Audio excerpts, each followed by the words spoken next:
support with your talent at canarycry.party. Your mom will thank you.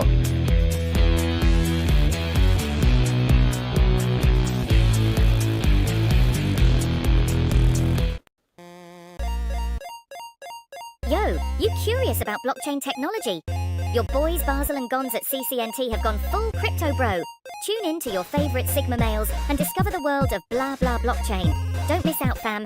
Join the ride and level up your crypto game. Investing in cryptocurrency involves significant risk and can result in substantial or complete loss of funds. The information provided by CCNT, Basil and Gons is for educational purposes only and should not be considered financial advice. Always conduct your own research and consult with a professional financial advisor before making any investment decisions.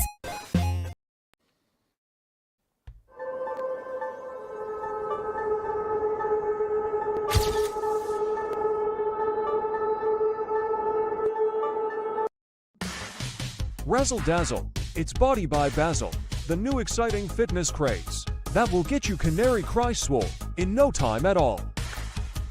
Just listen to these quotes from our participants. My muscles are huge. It's all or Nephilim. You'll be an apocalypse warlord in no time.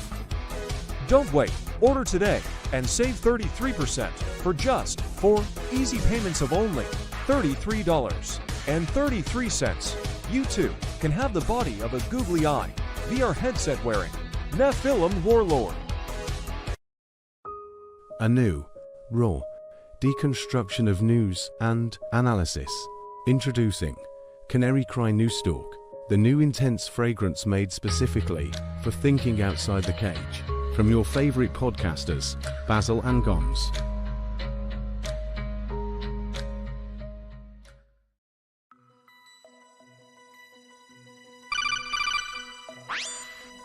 Gons, can you hear me?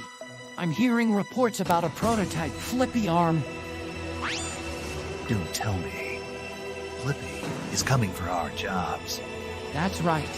You know what this means. Yeah, it's wake-up time.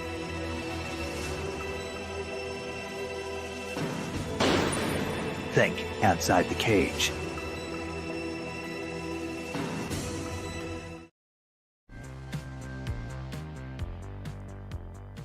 Hey everybody, what's going on? You're here at the Canary Cry News Talk live stream pre-stream. I should get closer to my microphone. There we go. Am I on? I'm on.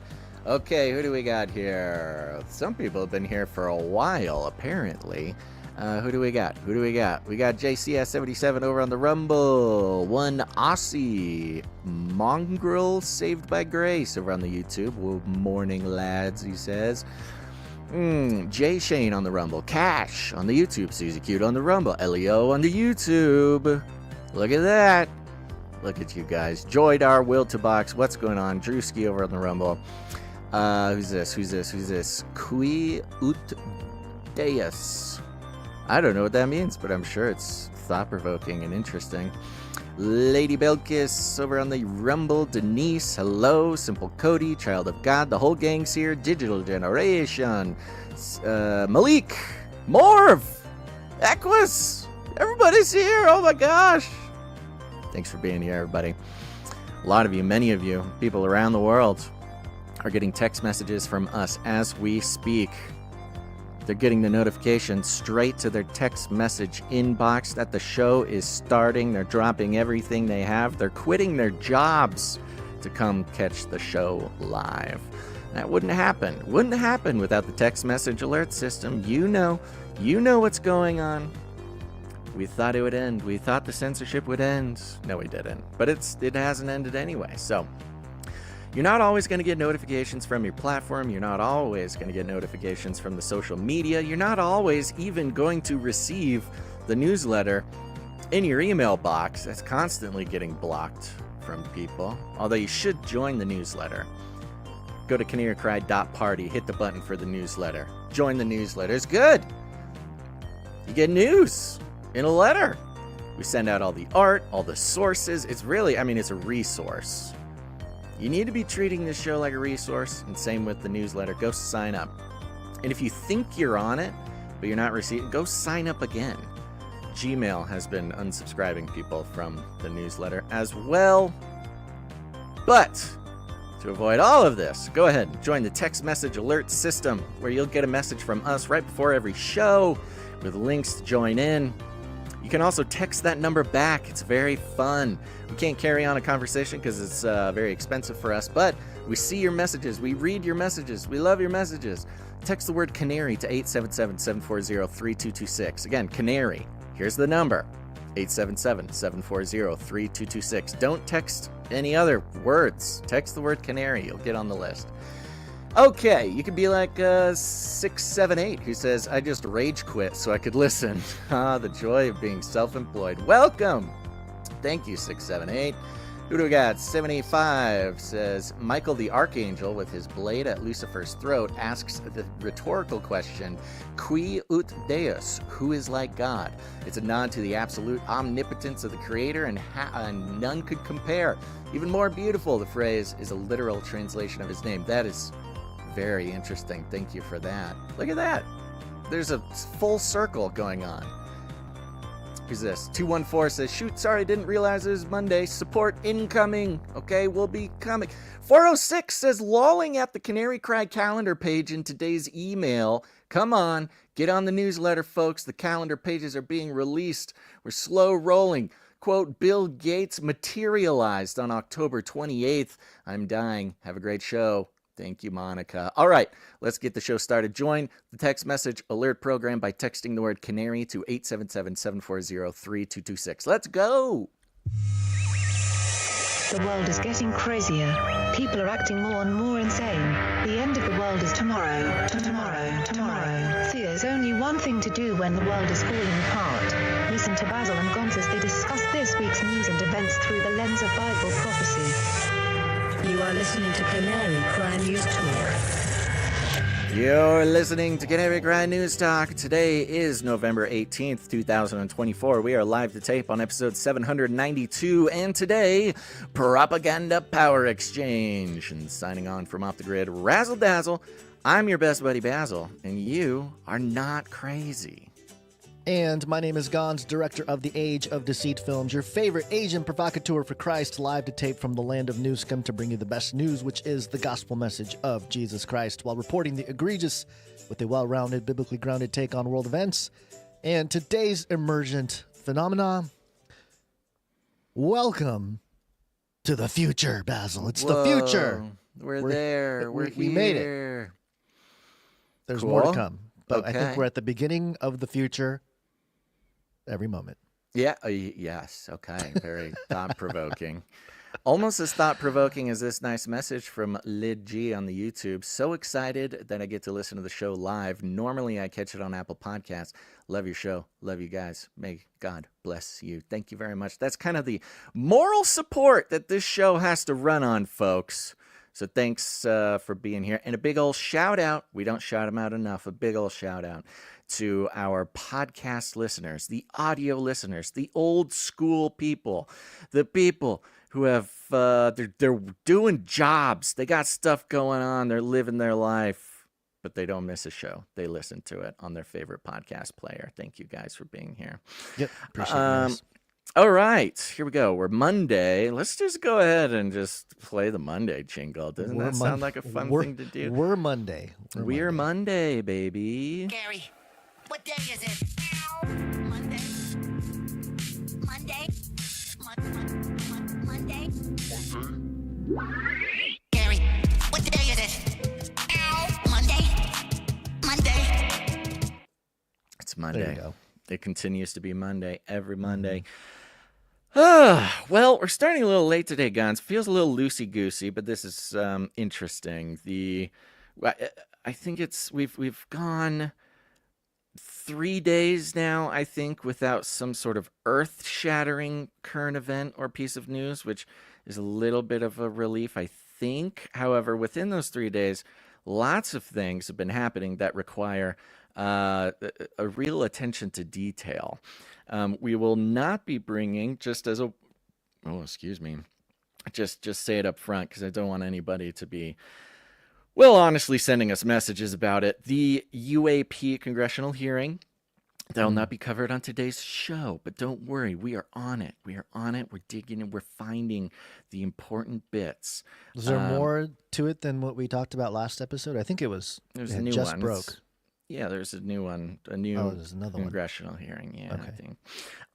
But anyways, that's not for today. Today we got other stuff going on, Gons. Anything you want to say before we get the show started?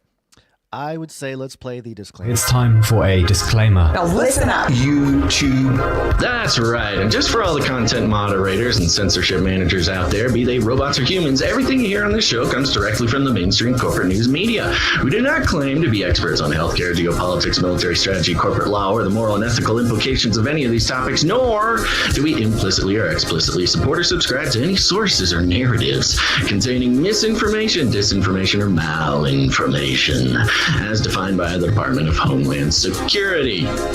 We're good boys. All right, YouTube, we're good boys.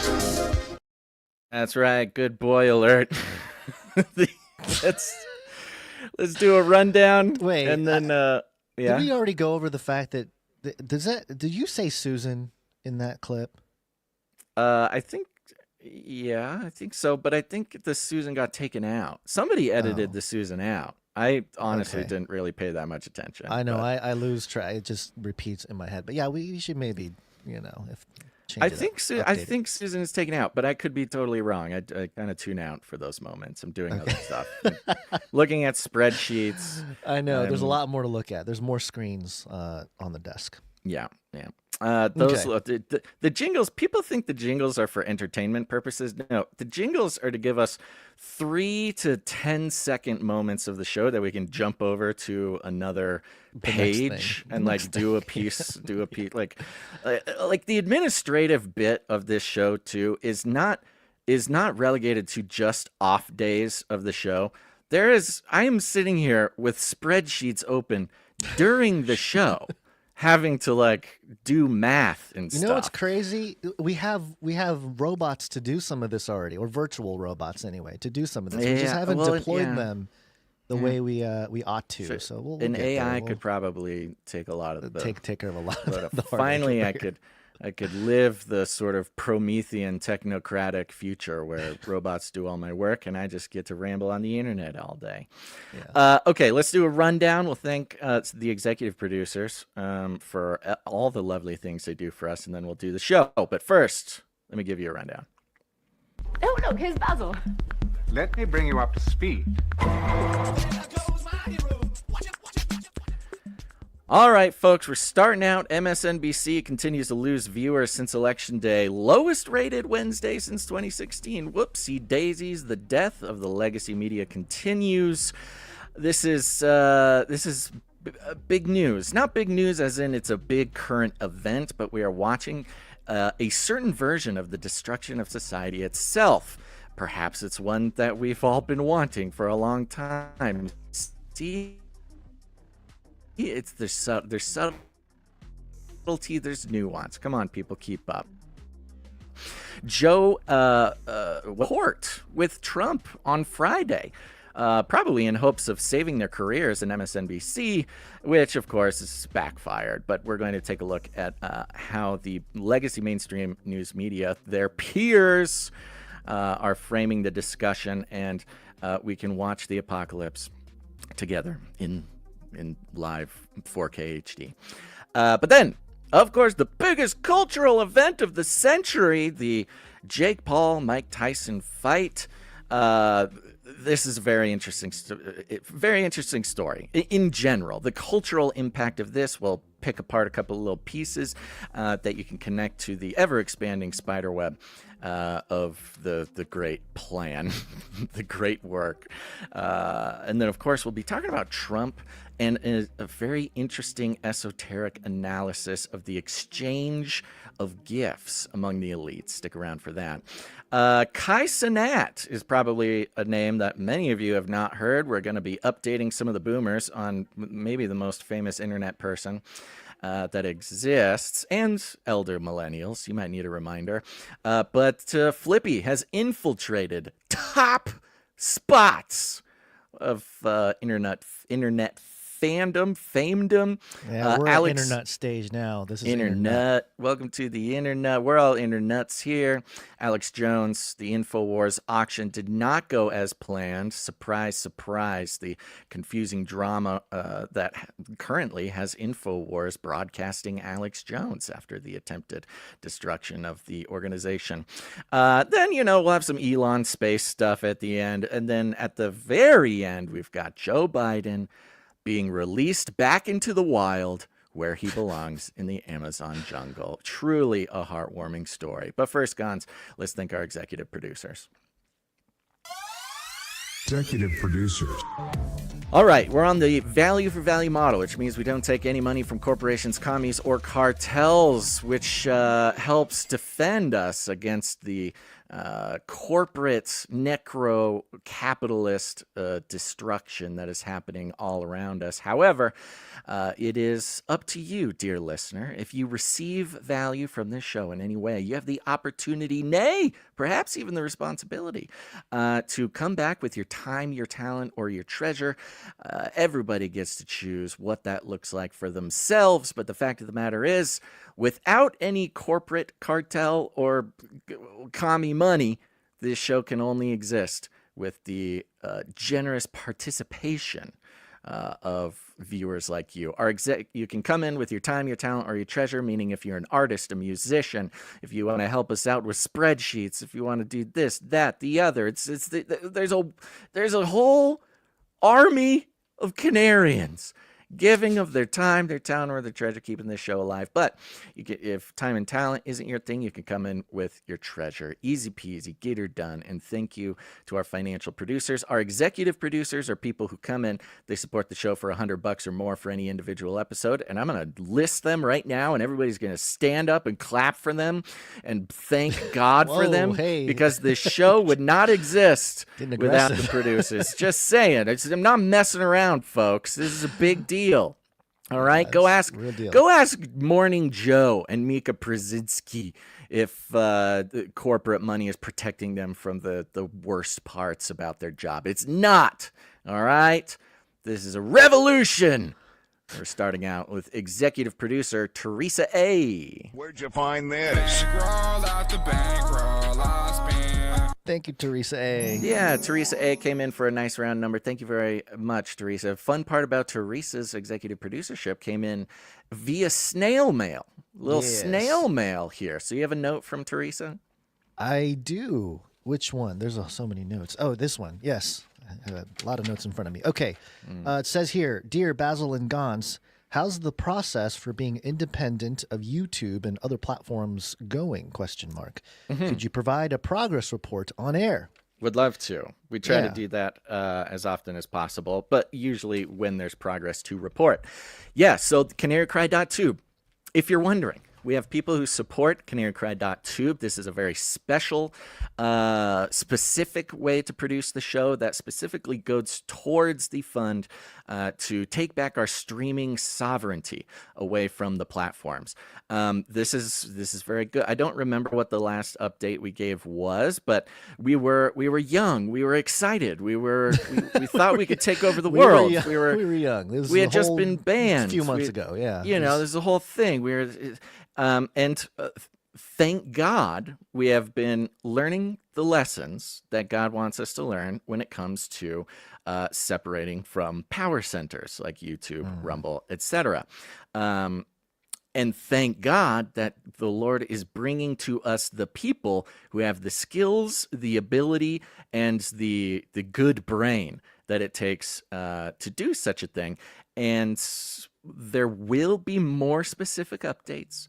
Right now, we are in development mode for what this will look like. There's a lot of people have postulated or suggested doing an app, doing an iOS app, doing a Roku thing, but these are all very good and important. But there's a piece of this that is missing from those traditional sort of ways that people try to kind of take their streaming sovereignty. And that includes the family part about it, the community bit, the resources. Because that's one thing, maybe if you're new to the show, you haven't quite hooked in with all the resources. It's not just a podcast. I mean, you go to the show notes. We got all the links you need to convince your crazy aunt and uncle what's really going on in the world. We've got resources in regards to, ownership of mainstream media. We've got resources for research purposes. By the way, you reminded me, we need Harvard to update that list. That list is 20. I was looking at it the other day. 2021. So we need. Sure. Well, we've been updating it ourselves. That's part of what we do. We need Harvard to. We should email Harvard. All right, sure. Or we could just do it ourselves because we are doing it ourselves. That's true. So, anyways, there's resources on resources as well as the community as well. And so the plan is we're going to be creating a digital space where all that can happen. It might even include some Web3 stuff to help navigate that in a way that is consistent with the Canary Cry worldview without getting sucked into it by Elon or something like that. It's a whole thing. But I'm proud and excited to let everybody know that the Lord is really doing miraculous things.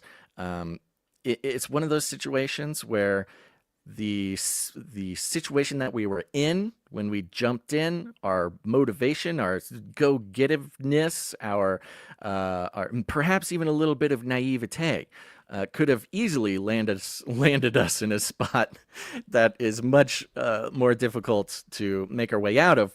But because of God's grace on us and the whole Canary Cry family, not only the resources at canarycry.tube, but the people, the brains, the minds, they're here, they're excited, and we'll keep you updated. Thank you, Teresa A., for the question. Yeah. Let me finish out the note here. Let me get this other canary on a ball. I really thought your report on Burning Man was fascinating, Basil. I had no idea that it was in reality a testing ground for the powers that should not be. I'm going to go back in time to the previous Burning Man reports and have a listen. Yes. Which is great. There's another one just about to come out too. So there's a couple more from this year. It's been moving slow, but it's coming out. There should be one coming out momentarily, Gonzo. Momentarily, yep. Gon's Age of Deceit 4 is excellent. Thank you. Thank you, Teresa. Appreciate that. Your archive of podcasts are such a trove of important info. They serve as an historical archive as well, which is vital in this age of digital, quote-unquote, editing of what has been. Yes. Don't grow weary in well-doing, bros, Teresa A. Thank you, Teresa. Appreciate it. Executive producer, Teresa A. Thank you very much, executive producer, Teresa A. That's a good point. I mean, again, us going on 12 years now, something like that. There's something special about podcasting this format, and especially this format of the show, which is putting on record in real time, extemporaneously, the events, the details of the day that are often then memory holed and disappeared for propagandistic purposes, but they live on forever in the audio files. Thank you very much, Teresa. Yeah. Next up, we've got executive producer Stephanie P. Where'd you find this? Stephanie P. Thank you. Yeah, Stephanie P. comes in for a nice round number. And just as a reminder for everybody, if you produce the show with a nice round number, that is you telling us that you'd prefer we do not disclose the amount that you are giving to the show. If you don't mind us disclosing the amount, you just make it a funky number. Put 33 cents on there, 1, 2, 3, 4. Have fun with the number, and that tells us that you're okay with us disclosing it. Thank you very much, executive producer Stephanie P. I did not see a note come in with that, but we appreciate it very much. Okay, yeah, appreciate you, Stephanie P. Thank you. Next up, we've got executive producer Felicia D. Where'd you find this? The ladies. Now, lady lineup. That's true, Girls Club. Now, after last episode's lack of an executive producer, Felicia D came in during the show, executive produced that episode 791. So thank you very much. Thank you. Didn't go on the books without an executive producer. But then Felicia D also came in today for this episode 792. Thank you very much, our knight in shining armor, Felicia D. Thank you so much. All right, last but not least, we've got Sir Jamie, not the Lannister. Where'd you find this? Thank you, Sir That's Jamie. Right. One of our knights of the Canary Cry Roundtable of Knights and Dames comes in for a nice for his tithe. Thank you very much for that. We take that very seriously. And a little note here that says the UAP videos are getting wild, yo. Yep. You know, you gotta give credit to Jamie. You know, when a new UAP video comes out, he's right there. He's in. He's got his magnifying glass. He's going, making sure everybody's doing their job. We're going to do our job. Thank you. But yes, there's been some crazy stuff. A lot of people said the recent congressional UAP thing was a bit of a dud, but there was, at least in the matter of the machine of distraction, they have been releasing the next phase of squirrel.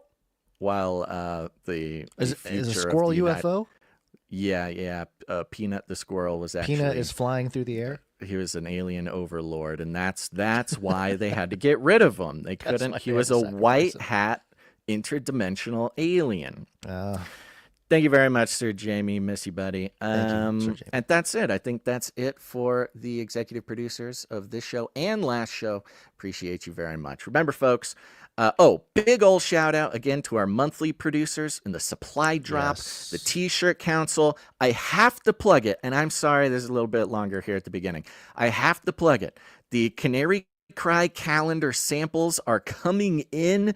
They're beautiful. It's the best version. I know we've said that before. Yeah. Sure. Okay. So right, those who are signed up to support the show on a monthly basis at the Canary Cry Supply Drop, canarycrysupply.com. Go there, sign up, become a part of the family, start receiving stuff every quarter, custom-made everything for our Canary Cry team. But the Canary Cry calendar is a treasured, beloved object that is created exclusively by producers every single year. It's a full calendar, chock-a-block with art from producers, filled with inside jokes, references, stuff that only Canary Cry people think is important, but nonetheless, they share that with our Lord and Savior Jesus Christ. It's really, really one of the most, I don't know, it warms my heart. It warms my heart. Especially because, Gons, you and I don't have to do anything. That's also makes me feel all warm and fuzzy. But that means that there are hundreds of people around the world who wake up every day, check the date, look at the calendar, and they all go, oh, look at that. It's October 2025. What's October 2025? Where did it go? Oh, it's right here. October 2025. Let's see. I had one pulled up. Why don't you read some? Okay, let's see. Let me zoom in here.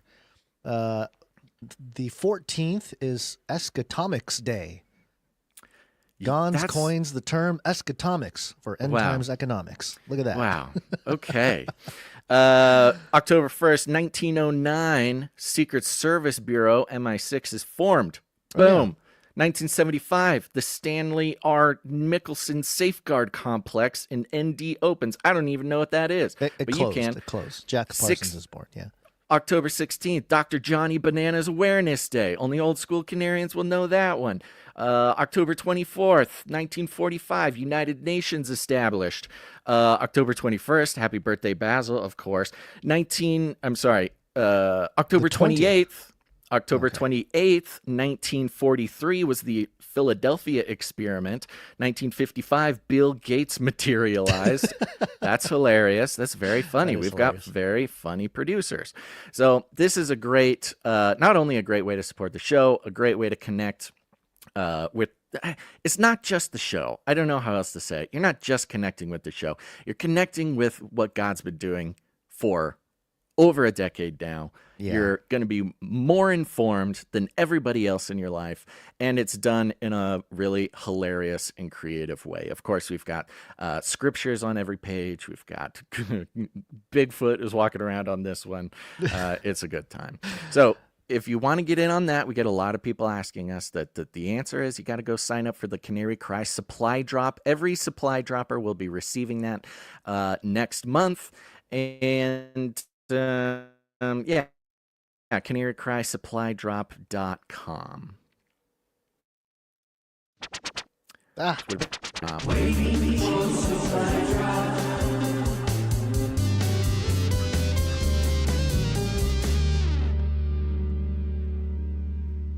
you still lagging? Okay, I apologize to everybody. Oh, was I lagging? Whoopsies. I don't. Yeah, that's unusual. Elon's been pretty good lately. Come on, Elon. Yeah. Okay, I apologize that the beginning of the show is a little bit slower today. I really do, but those are really important people and really important things to know. So let's start out, Gons, with our lead stories. Here we go. Build back better. Build back better. Build back better. We will build Babylon better. This time, A new world order. we will launch a new age. All right. So this is according to Fox News being mirrored on MSN.com. And the headline here, MSNBC continues to lose viewers since Election Day, posts lowest rated Wednesday since 2016, which I thought was interesting. I mean, okay, we're back at where we were in 2016. That doesn't sound too crazy, but I guess it's just the stuff happening around. Sounds crazy to me. Lowest ratings in almost 10 years. I mean, there's a reason why Comcast is like spinning MSNBC. They don't want to be responsible for the network anymore because it's horrible. All right, so yes, we've been tracking the recent crumbling before our eyes of the mainstream media, MSNBC being one of the most, upfront victims of this. Was there something specifically, or did you want to get into the numbers of this one? A little bit, yeah. It just says here MSNBC averaged only 599,000 total viewers on Wednesday, November 13th, for its smallest Wednesday audience since June 29th of 2016. By comparison, Fox News Channel averaged 2.3 million total viewers on Wednesday. So that was election week there. But according to Glenn Greenwald on X, it says lots of articles on how MSNBC's audience has completely collapsed, disappeared once Kamala lost and they got disillusioned. But the full extent is shocking. Their primetime shows can't even get 75K people watching in the key demographics, 18 to 54. Weekend shows don't even get 30K. Well, that's crazy. That is crazy, Basil. That Age of Deceit 4 almost has 30K on X. I was going to say. So it's funny because, if you listen to like some of the other guys, Joe Rogan, Tim Pool, the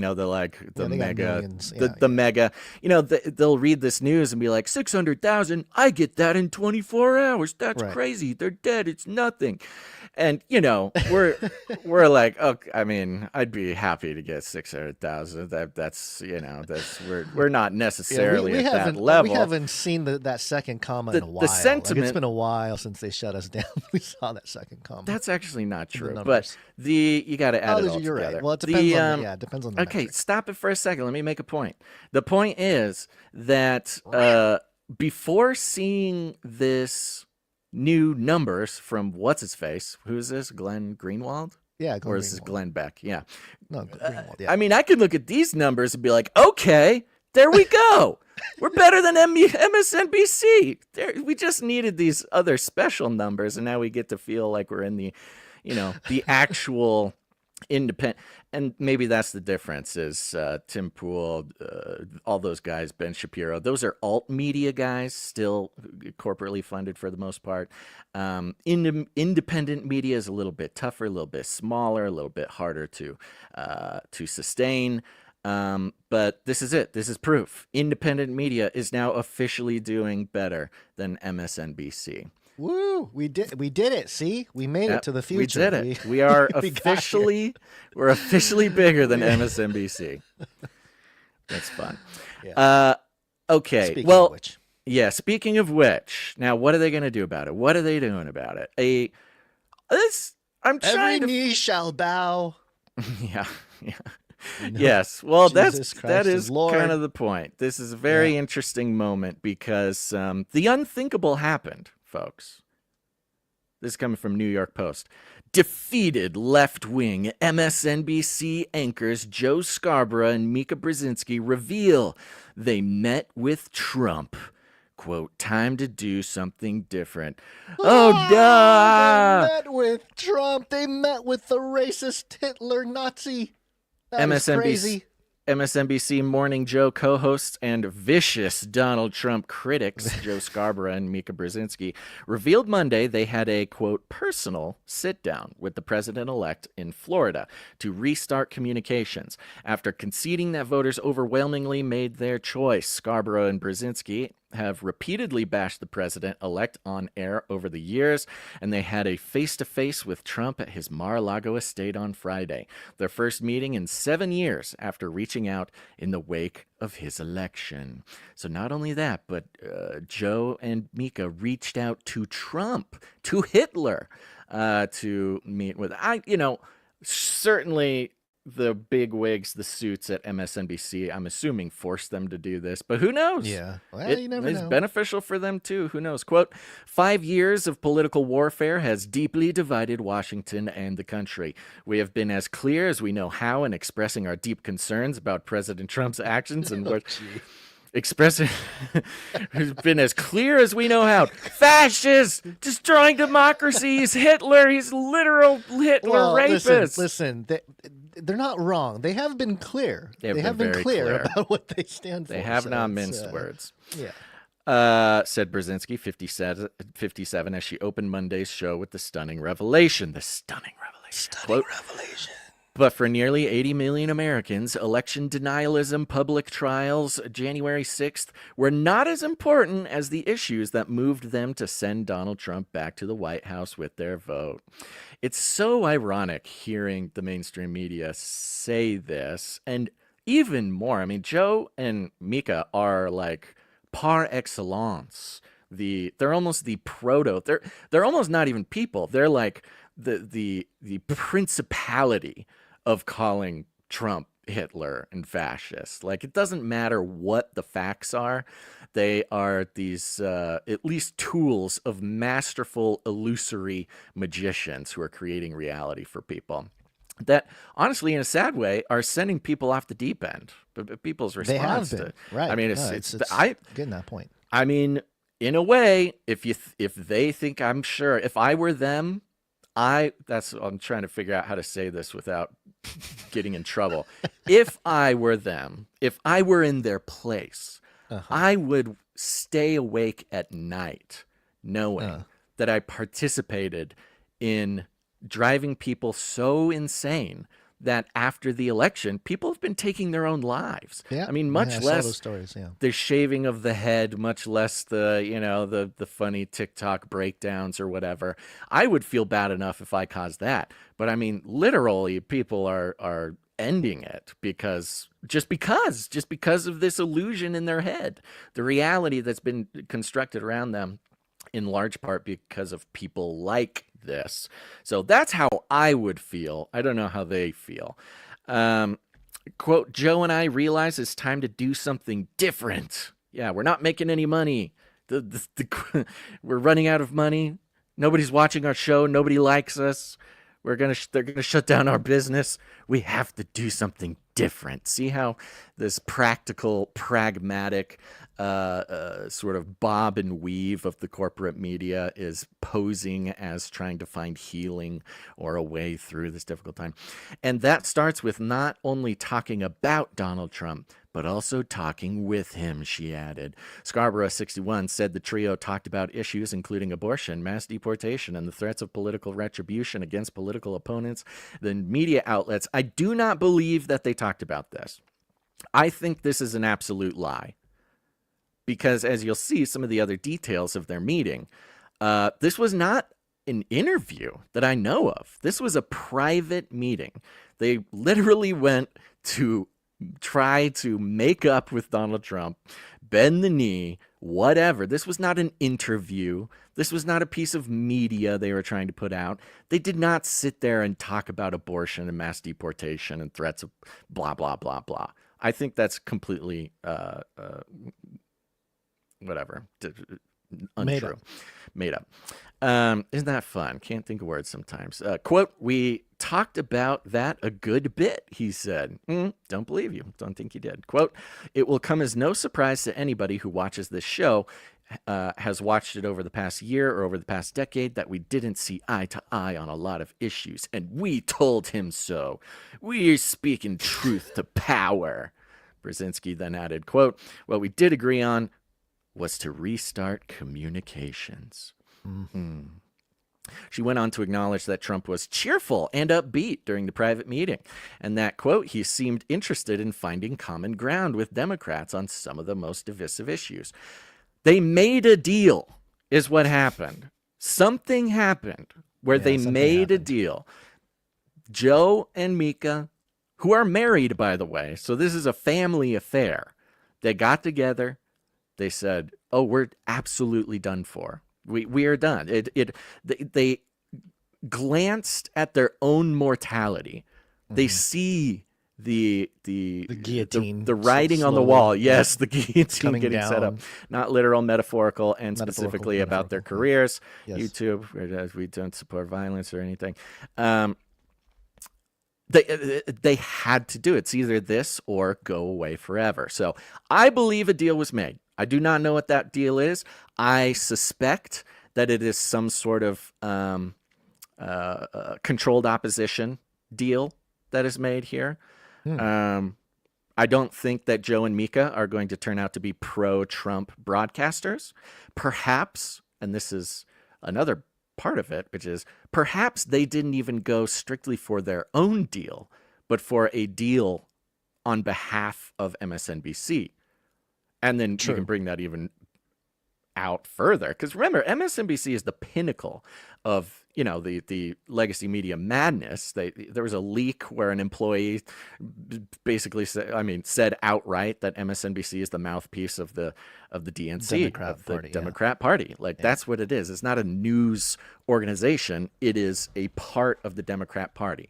So you have Democrat media agents going to meet with Trump to try to figure something else out. It has to be a deal. I don't know exactly what, but this is going to spin everything that I think we especially see coming out of NBC, but it'll be interesting to see if we can detect that in the larger, broader legacy media. So my guess is MSNBC is not going to disappear. I think that they will be, again, in necro-capitalist fashion. This is what we're talking about, folks. Necro-capitalism, the thing is dead. It is going to become a zombie of controlled opposition for Trump. That is my prediction, Gons. What do you think? I was just about to play the necro-capitalism jingle just because it's Huzzah! appropriate. Los caminos del... This is the wrong one. This is the one. Necro-capitalism. Profiteers of death.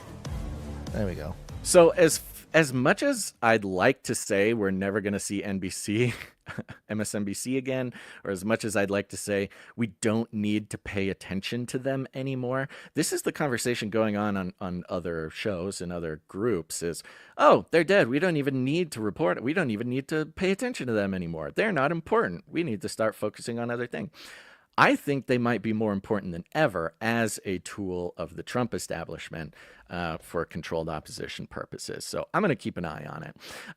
But of course, Joe and Mika, they experienced the same bloodthirsty evisceration from the left that people on the left expect from their peers nowadays. Which, there's a little bit, you can take a little bit of schadenfreude about that. Here's some quotes. The backlash against the TV pair was swift on social media, with many blasting the duo for their shamelessness.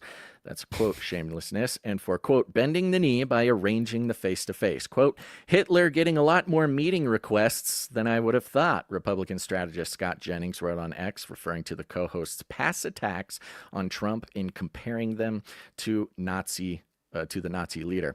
Washington Examiner chief political correspondent Byron York tweeted, "Annals of shamelessness. They call Trump a fascist and much, much more. And then just 22 days after his Nazi-like rally, they fly to Florida for an audience."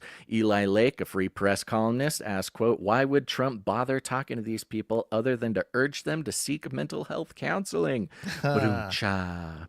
Some critics said Scarborough and Brzezinski were just trying to salvage their careers. Quote, "Joe Scarborough and Mika Brzezinski didn't go to Mar-a-Lago to achieve unity with Trump. They went because their network is down 50% viewership, blah, blah, blah, blah." You get the point. Yeah. Now, just a thing from Trump here. In a bid to get ahead of the backlash, Scarborough had said during his monologue that the co-hosts who have previously accused the Republican of being a threat to democracy weren't trying to, quote, "defend or normalize Trump." Don't you just love that word? Oh, so now they're just we're not trying to normalize the president of the United States. Quote, "We are here to report on him and to hopefully provide you insights that are going to better equip all of us in understanding these deeply unsettling times." 5D chess, Gons. 5D chess. If Trump has MSNBC in his pocket, he can give them access, leak them whatever. This is some full-on 5D chess. It's why, I mean, they can't help themselves but be a mouthpiece of propaganda and doublespeak. It's just crazy. It's crazy that they have to shift in this direction, and the word, like, they're saying the words, but I guess we're in this time of, I don't know, a level of transparency where what they do will matter more than what they say, I guess. So, yes, precisely. I had a little lag there, but I got what you were saying. But see, I think that's exactly the point. I don't think they are adjusting at all. Their job is not, virtuous newsreader. Their job is literally it's a mouthpiece. They are mouthpieces. They've always been mouthpieces. They know they're mouthpieces. They are there to take money to be mouthpieces for, honestly, the highest bidder. I think that's what we're saying. Think of how this is how access journalism works, by the way. Right, this is how the whole industry works, is access journalism. They'll say whatever they need to say to solidify their access to certain power centers. Right. And it speaks to thinking about the age of deceit, how far we've come in, because these folks would not be in this position, Mike and Joe, if it wasn't for, I don't know, maybe their personalities, maybe there's something about them that allows them to be very easy vessels for whoever's behind the scenes, and then, the principalities and powers behind them. But at the human level, they were probably easy to climb the ranks because they were fit for the job. And now that it seems like the entire infrastructure is changing, they see the writing on the wall. They're trying to at least make some moves so that they don't get completely, either they're, like you said, as part of MSNBC to keep that ship running, or perhaps to set themselves up post MSNBC, depending on how they're mercenaries. They're kind of mercenaries. They're mercenaries. You're right. Yeah. They're not. Yeah. They're just doing their job. They don't care who they do the job for. And I think they have a very powerful role to play, for Trump. I mean, the controlled opposition is better than ever. And, again, MSNBC being a mouthpiece of the Democrat Party is probably like, well, this isn't working. What is the point? We're tired of, we got to figure something else out.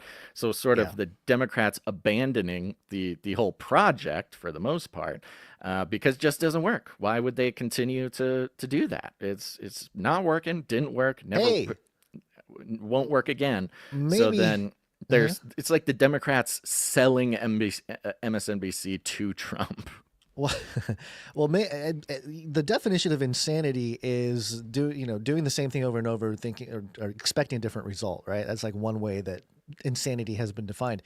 Does this mean the Democrat Party is not insane because they're trying to do something different? Yeah, that's a good point. No, they're gonna find other mouthpieces. They're coming back down to logic. They're coming down to logic.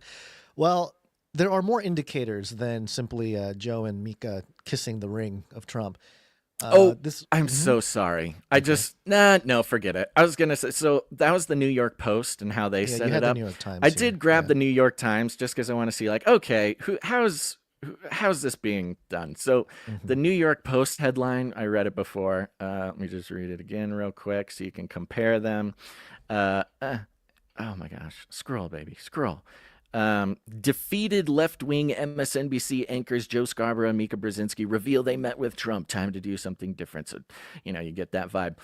New York Times is Morning Joe stars reveal a Mar-a-Lago reunion with Trump. Oh, it's a reunion. It's a reunion. They were together before. They weren't together for a while. Amazing. They're reuniting. It's a happy event. And, you just read how the New York Post was like, yeah, they called him Trump. They called him Hitler. They called him fascist. It's been pretty nasty. People don't believe it. It's kind of weird. The New York Times article starts out with their relationship has been complicated. That's between Morning Joe and Trump. Not that they've been, calling each other bad names or whatever, the intensity of the truth of the thing, calling him Hitler, that he's going to destroy democracy. No. Their relationship has been complicated. Mr. Trump was once a regular guest on their talk show, Morning Joe, and the couple rang and blah, blah, blah. Then things deteriorated.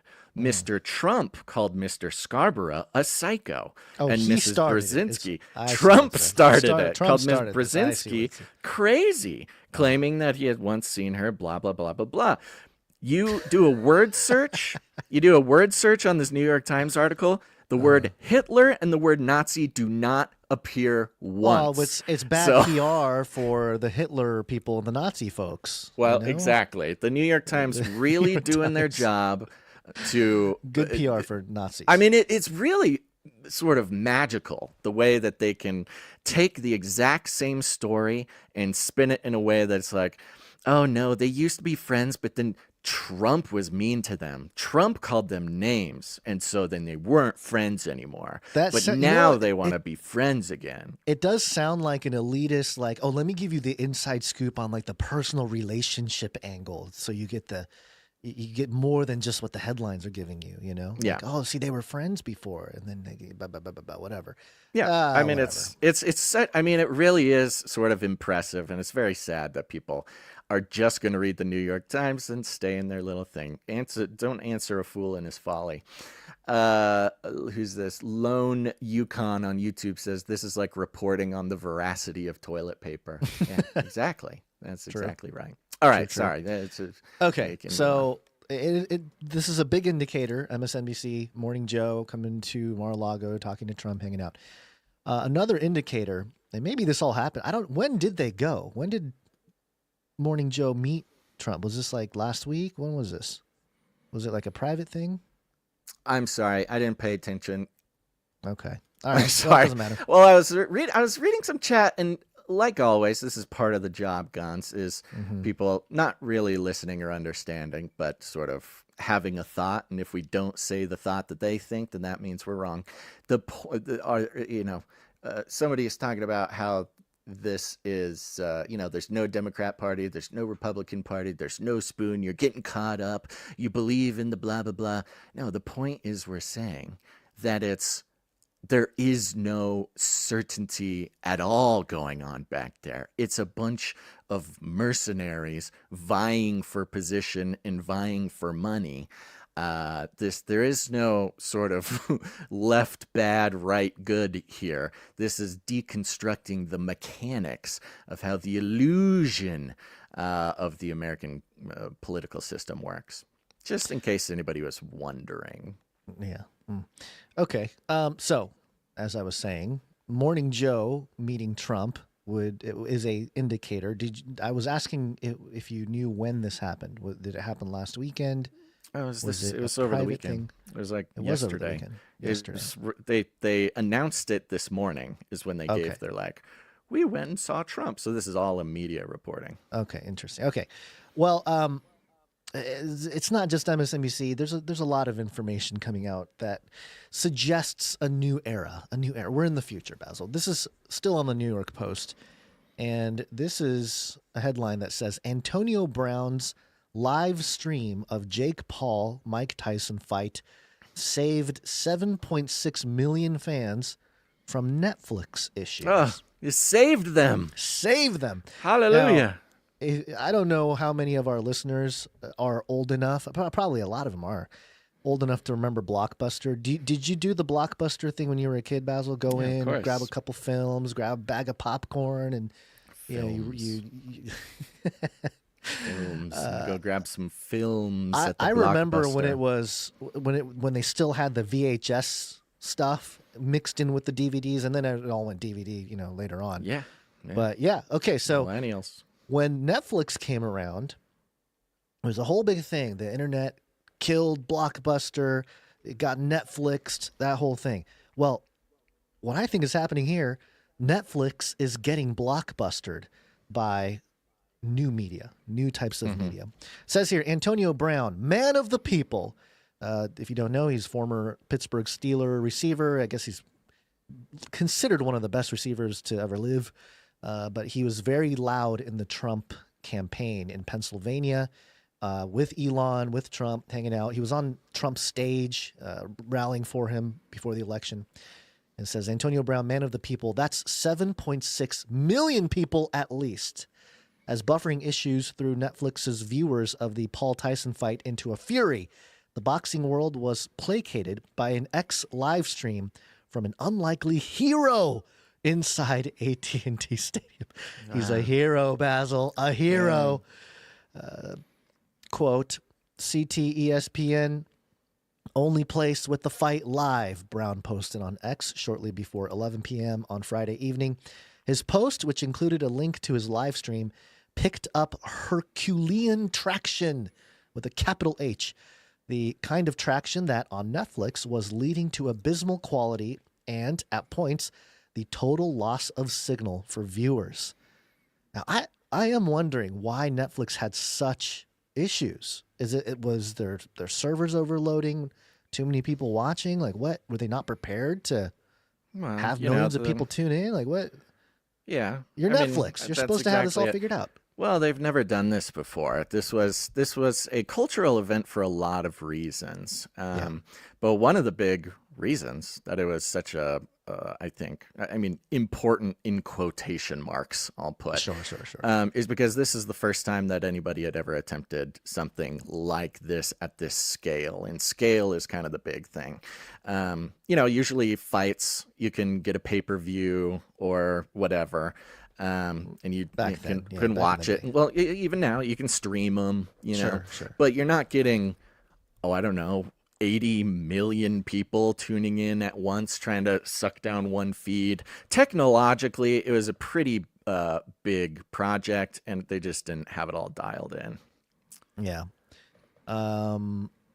So yeah, basically Antonio Brown, he was there. He was right next to the ring in the arena, and he held up his phone and he was live streaming, and 7.6 million people tuned in and didn't miss a beat because he was there. And a beautiful example, like you said, he streamed it on X. It's a beautiful example of the what do they call it? Citizen journalism, the independent media, the blah blah blah, where almost allegorically, but almost literally, the failure of the establishment to follow through with a quality delivery of cultural events is circumvented with a guy with a phone with an X account. I mean, 7.6 million people watching one live stream of the fight because Netflix was crashing.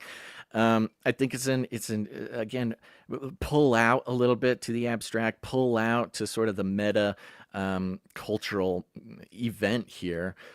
I won't even get into why it was such a big cultural event on itself. I surprised myself by actually tuning in to the fight on the night. I have never in my life watched a live boxing match. Really? Except for never if I'm in your life? Never in my Really? life. I mean, maybe if I'm like sitting at, a sports bar or something, eating dinner, and they have the TVs running or something.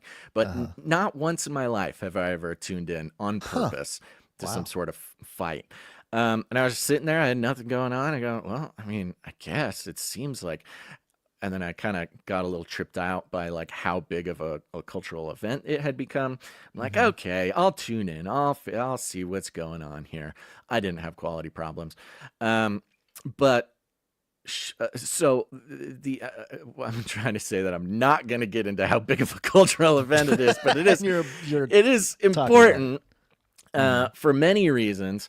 But yeah, there's 7 million people who was delivered this sort of generation defining cultural event through a guy with a phone because of the failure of the establishment, I think is a powerful message. Not just, I mean, we talk about legacy news media all the time, but now we're talking legacy entertainment media getting taken like down the iteration by an X account. The iteration of companies or whatever platforms that took over the attention of the masses, Netflix, and not too long ago. I mean, Netflix is old, but I remember when they first did the rental DVD stuff, to the house. So they've been around, but yeah, I guess the handover is happening much quicker. It says here, we broke the record tonight, Brown wrote in a subsequent post. You can't trust other platforms. Shout out at Elon Musk. And again, this was the night after Antonio Brown was in Mar-a-Lago to meet with Trump and Elon in person with their little bow tie event there. So yeah, I think this is indicative of what's to come, how events are going to be broadcast in general. It's not going to be through these centralized platforms. It's going to be through these quote unquote influencers. And that whole model is changing too. I think influencers in the sort of Web3 new media landscape, it's going to be different. Each individual will have their, it's more hive-mindish, to be honest. It's, you get to follow one or two people and you get to experience what they're experiencing at the party or at the event or whatever it may be. Yeah, it's the hive mind thing. It's not even, I think the idea of like influencers and like, oh, this one guy always delivers the thing. So we're going to get this one guy. It's more like, oh, you just go on X. Who's there? Who's there? Just, you go on X and somebody has it. Doesn't matter who it is, somebody has it. And it's more about the sort of like collective access to go around, the establishment, necro-capitalists. And the Jake Paul, Mike Tyson fight was not the only fight over the weekend. There was another fight, Basil. And I'm not a big UFC fan. I got to tell you, this fight, this John Jones versus, who's this other fella? I forget his name. But it was when you watch a heavyweight fight, it's different. It's different from when you're watching lighter guys, hit each other with fists and elbows and stuff. But John Jones had a pretty remarkable, I don't know, it was like a reverse kick to the rib. You can like hear the popping of it. Was crazy. It was crazy. But this also speaks to the place we're at in culture. This is John Jones right after the fight. He's being interviewed by Joe Rogan. Joe Rogan's right there. He's got the mic. Oh, by the way, after the roundhouse kick to the rib, he turns around and he does the Trump dance, which was iconic. And then we'll get to more of what he did with Trump in a second here. But here's John Jones answering a question from Joe. While everybody's cheering and so happy, I want to acknowledge Jesus Christ. I tell you what, man, I cannot take credit for a gift like this, man. I really owe it all to him. And I know that there's millions of people around the world watching right now. And I just want to let you guys know that Jesus loves you so much. That's all I'll say about that. There you go. A cultural tipping point moment, and the man of the hour takes the opportunity to thank Jesus Christ. Look at that. Yeah, well, and even more than that, I mean, I think more surprising and more importantly, the cheer of the audience, and not just the cheer of the audience, but a roar of male approval. You know, a bunch of dudes screaming at the mention of Jesus Christ. I mean, that show, we've been tracking this for quite some time now, this sort of movement towards, at the very least, appreciation for Christian values and on the broader scale, but some are even considering it some sort of a revival of sorts. Now, we don't need to get into the details of what constitutes and what not constitutes, and is it real? Are they blah, blah, blah, blah, blah. You know, aside from all of that, you know, athletes thank God kind of a lot, kind of all the time. But to have like this huge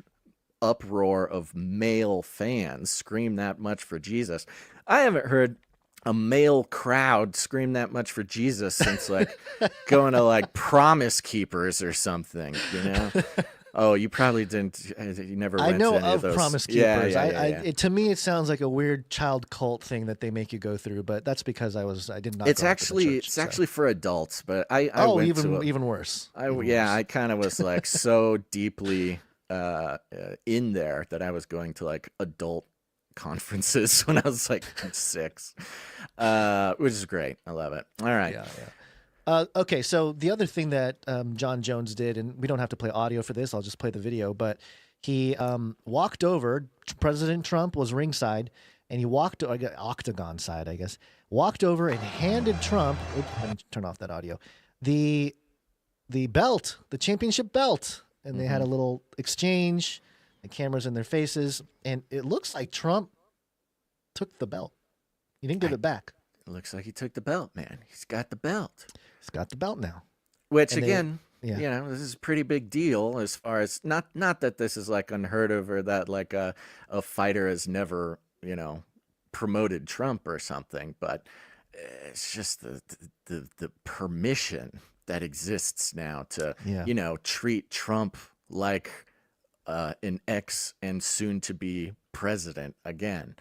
It's the illusion, not the veil sort of falling now. You're seeing on the other side what the world kind of is or looks like when the media doesn't have such a grip on punishing people for being pro-Trump.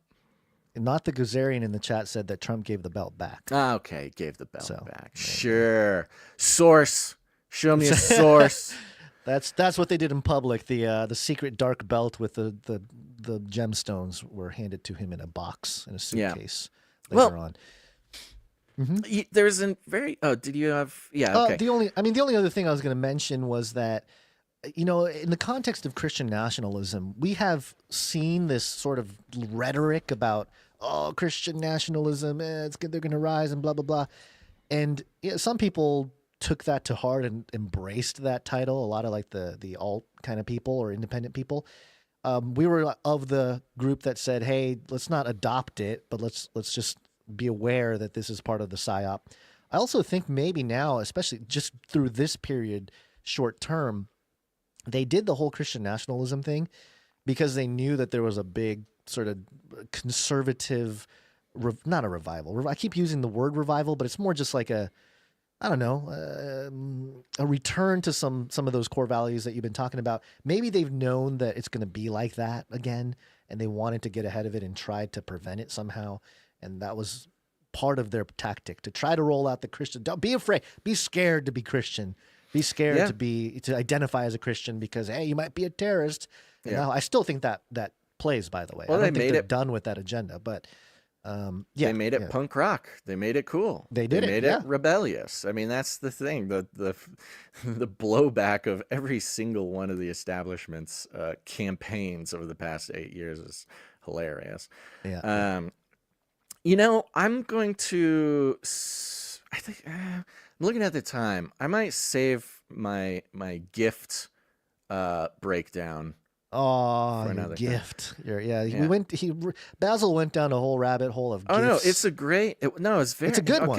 You're going to force me to go into it. You're going to taunt me into it, Gons. I'm not taunting. You think you're so funny? You think you're so funny?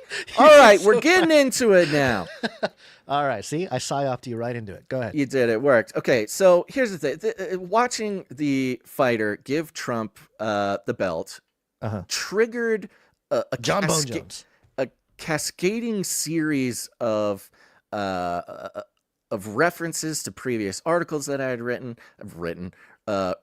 different stories that we've brought. You're giving away the plot. And this is kind of an interesting part of how this business works for us, Gons, is because, I mean, I will randomly have like almost an encyclopedic knowledge of pretty random, non-important news stories from like years and years ago. Like these little things, they just stick with you. And you can never tell what's going to stick and what's not going to stick.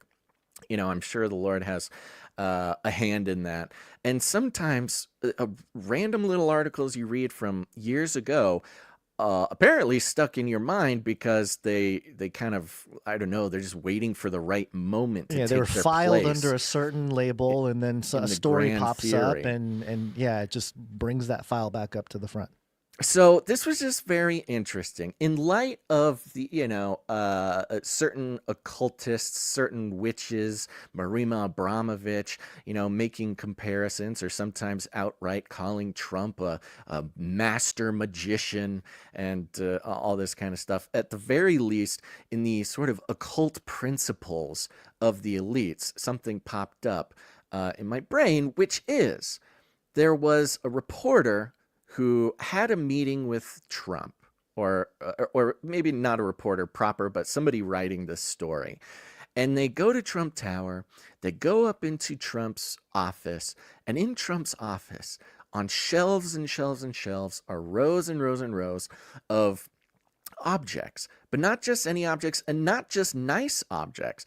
Every one of these objects had been given to Trump by someone important. There's a baseball from a famous baseball player. Like a lot of them were historical too. You had a baseball mitt from some other guy. There was a pen that a president had given him that had been used to sign this. There was a statue of this. There was a gift from the Dalai Lama.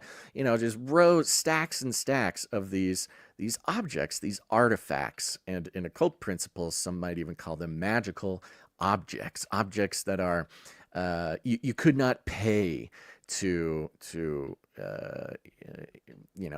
give the occult value of something like that. These sort of historically important objects, and Trump just had tons of them.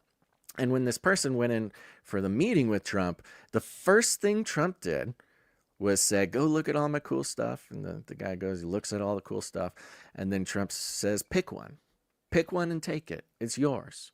And this had such an effect on the person who was writing this thing, like, oh my gosh, what? He's just going to give me. And I think the person had seen a pen that like Reagan had used to sign some sort of bill. And Trump was like, take it. It's yours. Pick anything you want. Just take it with you. And apparently this is something that Trump makes a habit of.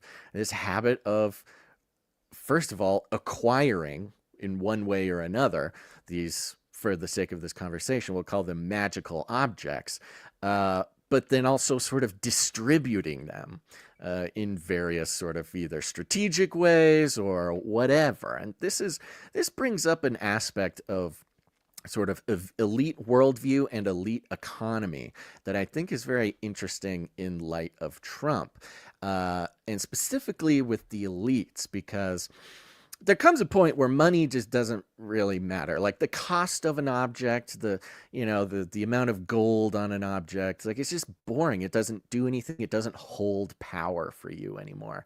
But what's more important is your ability to receive whatever things that are invaluable, the things that have more spiritual value, occult value, magical value, things that you could not pay for if you wanted to. This is sort of an economy of the elites. It's part of it, among other things, which the world is waking up to now. And so, when it comes to Trump, when I saw this fighter guy, give his belt over, I'm thinking, did he let him keep that? No, there's no way. Well, there was this story about Trump who gets all people give him these crazy things and he uses them to sort of operate in the elite economy of ungettable objects. Is it kind of like a more ethical version of an Epstein thing, where obviously Epstein, it's more no, I would say it's totally different. I mean, okay. I see what you're saying.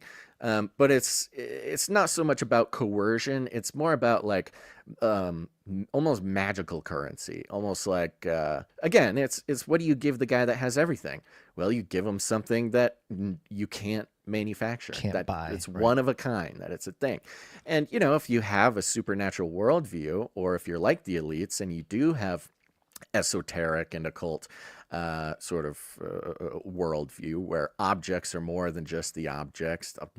Sometimes objects are inhabited. Sometimes objects are charged one way or another. Sometimes objects, you know, whatever. Even if you want to take it away from a literal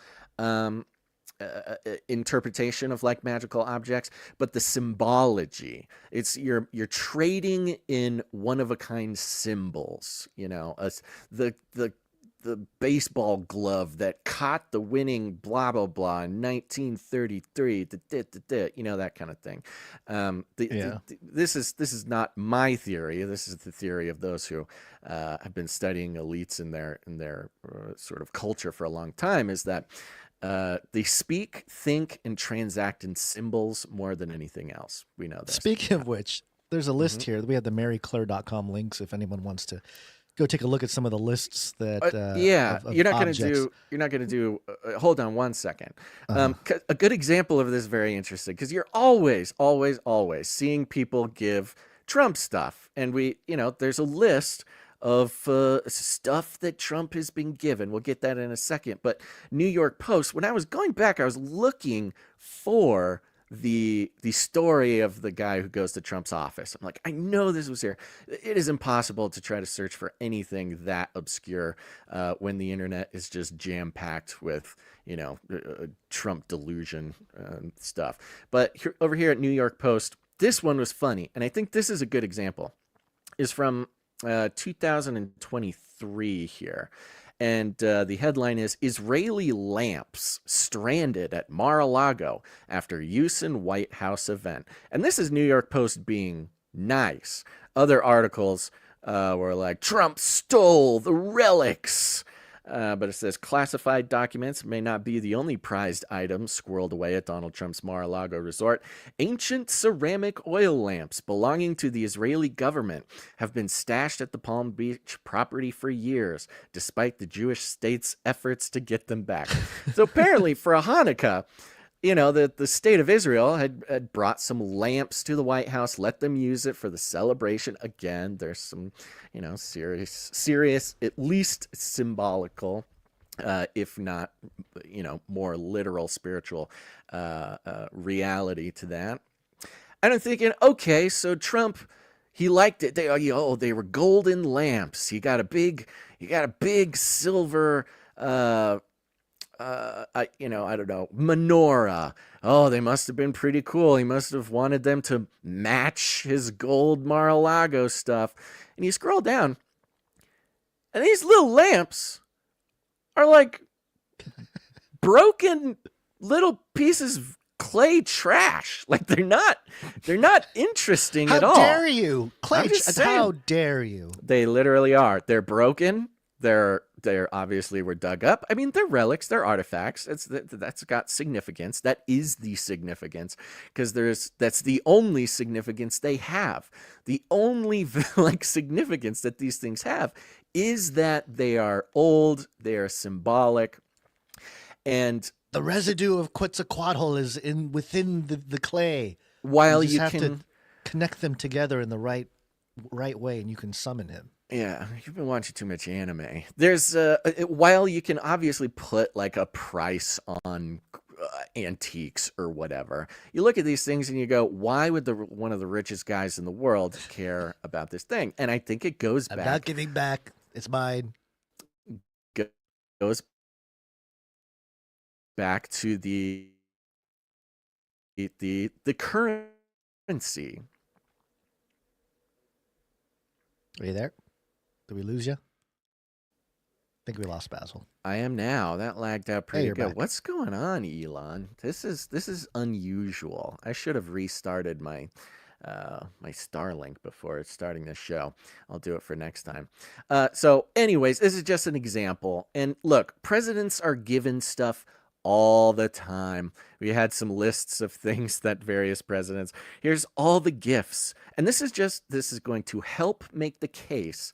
And I'm talking about that. There's this economy of, relatively worthless. Maybe, again, you could put a price on antiques or whatever, but it's more about the sort of magical or occult significance. And this happens all the time. Presidents get stuff.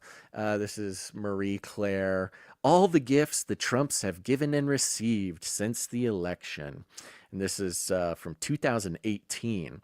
It has an engraved crystal bowl, Tiffany & Co. something, a quash. I don't know what that is, but it's just kind of like a bowl of some kind. The one I wanted to mention, I'm wondering if Trump was trolling, because it says here, there's a picture of Trump from 1981, I believe.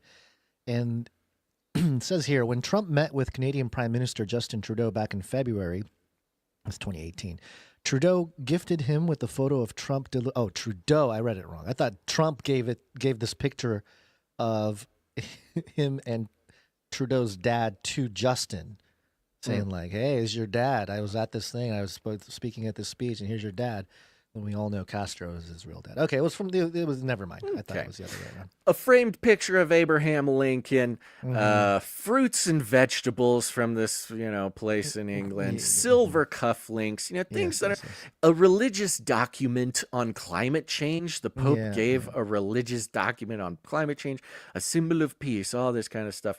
A wooden chest in folio. So important objects, but not necessarily indicative of value in the way we think of it, like gold or cash, that kind of thing. Right, like a monetary value. It's not. Right. It's not the monetary value that matters here. It's sort of the power that is handed off when you give Holocaust survivors journal was one of them. That's pretty trippy. Some crazy stuff.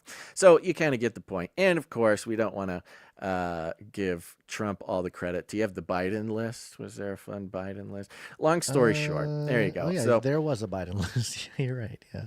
Now, of course, New York Times is an example. The Trump officials have failed to provide accounting of foreign gifts, and so they're all mad that they're not reporting these certain gifts. Your Biden gifts link takes you to the Trump link. I know. I saw that. It's the wrong link. So, anyways, this is the kind of when we're trying to form an idea, form a vision, form an understanding, because so often elites do things that is difficult to really, connect with or understand, because they're obviously working off principles that are so foreign to a lot of people, whether that be morally or spiritually or whatever, but also economically. And so, whether or not Trump kept that belt or not, it is sort of in line with the way that this occult principle of magical objects, and the fact that Trump gives them away. Like, this is the thing. These objects are not to be kept. They're not to be hoarded, which I think is a part of why elites will pass them around so much. It's this concept of like the movement of energy, and they're going to participate in the movement of occult magic throughout the world and build relationships, connecting one another through the power of the exchange of this magical energy type of thing. Right. I mean, you can bring it up in conversation. Somebody brings up the item. Now Always you can talk about the person that you gave it to. Starter. Hey, it's this person has it now, and who's he? Oh, he's this guy. So yeah, in the practical networking type of context, it makes sense too. But I think it goes much deeper if you're thinking about the spiritual stuff happening. Well, like you mentioned, it's all kind of connected, whether it's actually magical or just symbolical or whatever. Symbolological? What is the word I'm looking for? But like you said, if what people learn really quickly, what people learn really quickly when they sort of have an opportunity to make it into those circles is that it's really hard to impress people. You cannot impress people in that way with money or cool cars or something. Right. Nobody cares at that level. Everybody has money at that level. You gotta do something to stand out. Yes, you've got to give something that they could not buy.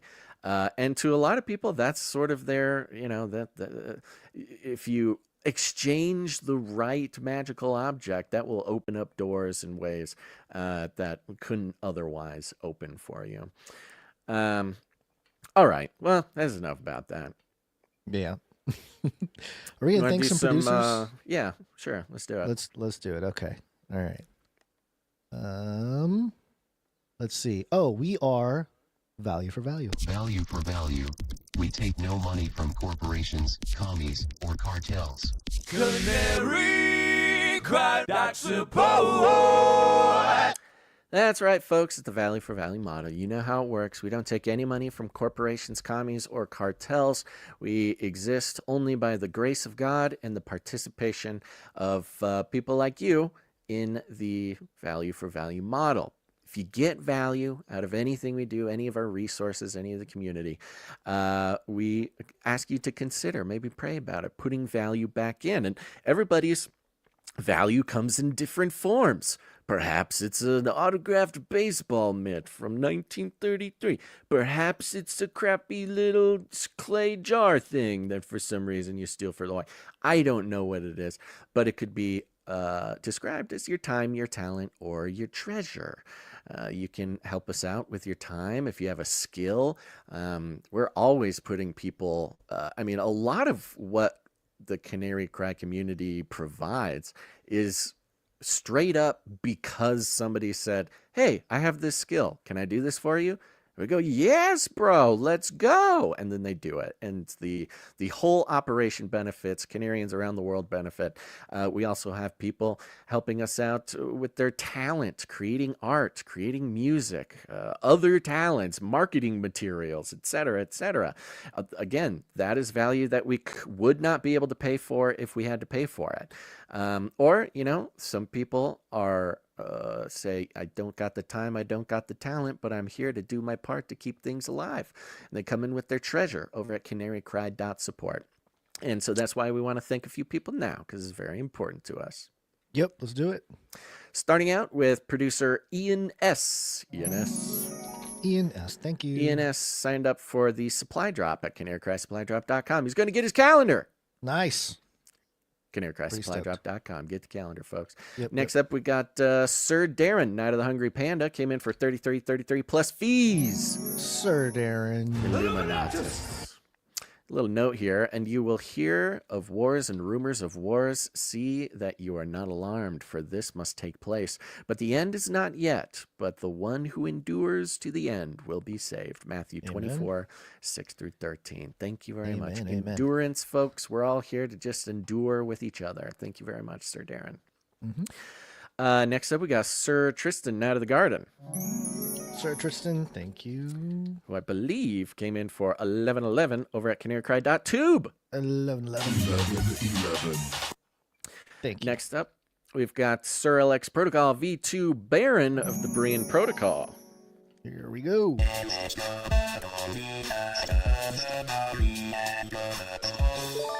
Coming in for $10.33. He's on a 345 episode streak.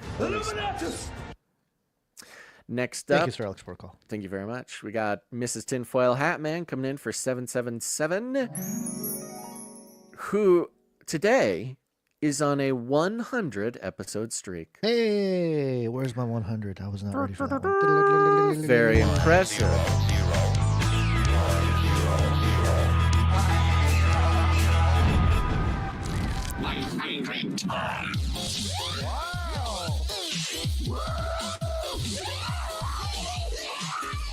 That is a lot. That is a lot. What a celebration for Mrs. Tinfoil Hatman. Thank you very much for your 100 episodes of support in a row. Wow, that's insane. It's very you good. Guys are She so awesome. sent amazing. a note here. It says, thank you for all that you do. I look forward to the shows every week and to someday becoming a dame.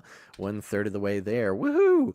Blessings and prayers for you both, Mrs. Tinfoil Hatman. Thank you very much. Thank you. Appreciate it. Women rule! Very sweet. It's been a while since we had a new 100 episode streaker, so that's very exciting.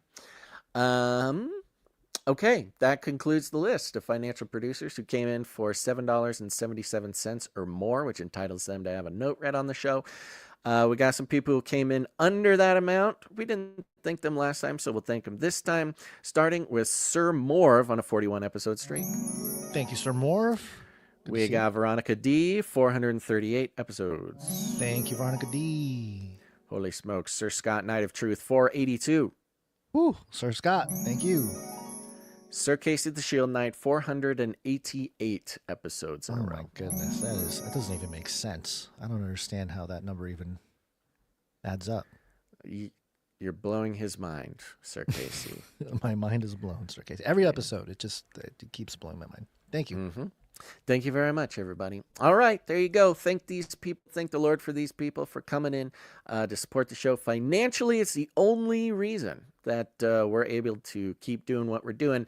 And on top of that, of course, a big fat thank you to everybody who has signed up for a monthly producership. That sustaining monthly foundation really is the only thing keeping us sane as well, giving us the ability to just like expect to not be destitute and homeless next month. That's very nice. Gives us some insight into what next month looks like, how we can plan for that, how we can best put those resources to work for the good of the community. So thank you to everybody. And again, don't miss out on the calendar, Canary Cry calendar. It's a very special thing. You might be thinking, okay, Baz, I get it. You just keep saying it's special because you want me to sign up and get the calendar. I don't know how else to say it, folks. There's something about these calendars. It's just so very special. And if you think the show's special, if you like the show, if you consider yourself a Canarian, I just want you to feel the joy of these Canary Cry calendars that will be going out with the supply drop next month. So you've got till November 30th to go to canarycrysupply.com and sign up. But don't wait. Just do it now. Yep. Do it now. Okie dokie. Also, if you sign up sooner, that gives us a better count on how many to print so we don't over or under print. All right, there you go, folks. Anything else here we should say? I think that's it. That's it. Let's get back to the show. Flippy update. Do you want fries with that? All right, folks, time for the Flippy update. Real quick, the Flippy is our colloquial name for the disembodied robot arms that are taking our jobs, enslaving our children, and flirting with our spouses. We used to talking about Flippy as a way to explore all the new fun and exciting ways that robots are taking over the world. Now there's nothing we can do about it. Today's Flippy update is from esports.gg. Your premium access to esports news. I'm seeing a lot of .gg. Is that a new thing, a normal thing now? No, I had never heard of it. That's interesting. .gg? Oh, I'm seeing that a lot. Is it a good game? GG it's a good is game. Good game. Yeah, GG is supposed to be a good game, but I'm seeing it in domains a lot now. That's what I mean. Do you think it's like good game, like an esports related, video game related extension or whatever? Kai Cenat just got the coolest AI robot, but it costs $24,000. I think the word "but" in that headline is very interesting. Now, folks, stay with me. I know, it can get kind of heady. A lot of times people don't like to zoom out. It can be overwhelming to observe the meta-narratives that are going on in culture around us. It's hard enough to pay attention to the factual details of individual events without having to think about the grand cosmic game that's being played in front of our eyes. But just humor me for a second, please. Kai Cenat just got the coolest AI robot, but it costs $24,000 USD. There is immediately an initial communication of, you could have this. He has one, but you could have one, but you can't because it's $24,000. I think Kai Cenat just got the coolest AI robot. It costs $24,000. Kai Cenat just got a $24,000 cool robot. But it costs $24,000 has this weird communicative aspect to it that's like, you can't have this for now, but you want this. It's creating a space in the brain that, oh, if I only had the 24,000, then I could have a robot like Kai Cenat. Now, for those, are you aware it's of Kai placing Cenat? value too. Like when you price anything, it is actually placing the value for, especially people who can't afford it. They look at that and they go, "Oh, this must be a really awesome AI robot because it's so expensive." It creates the illusion of value.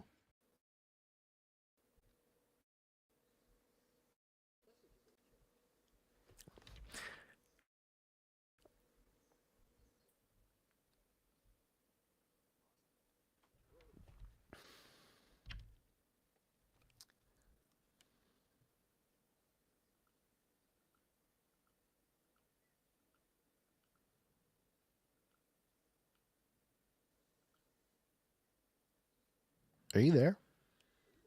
I am now. Jeez Louise, that was a big one. It was silent over here. I mean, I can kind of hear you. No, I was waiting to hear your voice again. I blacked out for your whole thing. The last thing I heard was you saying that saying the cost of something is putting a value on it. Like, yes, very good. You were getting the deep analysis that putting a dollar amount on something is related to value. Well, and then the rest is gone. So I didn't get your explanation. I'm sure you did a great job. No, I didn't. I actually didn't say anything else beyond that. I was saying because it creates the illusion of a certain level of value.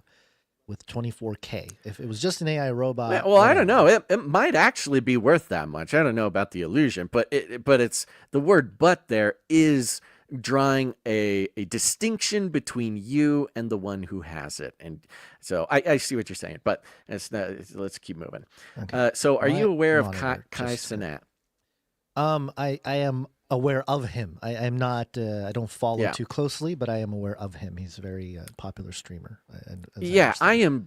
I am barely aware of him, and I think a lot of people might not be aware of him at all. I literally only know about him because he showed up in some news articles. I think like last year or something is when I heard about him. He had an event that like caused a riot or something. It's all I remember. But this fella, for those who might not be in the know, is like the #1 streamer on Twitch and things, not even just for playing video games, just complete wackiness, and has this style of like more like reality TV, but it's really, it's obviously unscripted, but he has cameras all over his house. I don't know. It's just really wild. I don't know how to explain it, but not only is he like the biggest streamer, he's like the biggest broadcaster in the history of humanity or something. It's kind of the new panopticon social media stuff. It's similar to the Antonio Brown thing we were talking about earlier, where it's kind of this new, it's not just streaming. Like streaming's been around for a while, but yeah, it's a sort of 24/7. Hey, this is my life. Going to crazy events, crazy people showing. John Cena showed up in my house, and here he is, and it's a whole different type of vibe, I guess. He's a pioneer. He's a pioneer. Sure, it's like what was a Truman Show style thing. Right. Kai Cenat's stream are full of surprises, but nobody expected him to bring in a whole AI-powered robot during his Mafia-thon 2.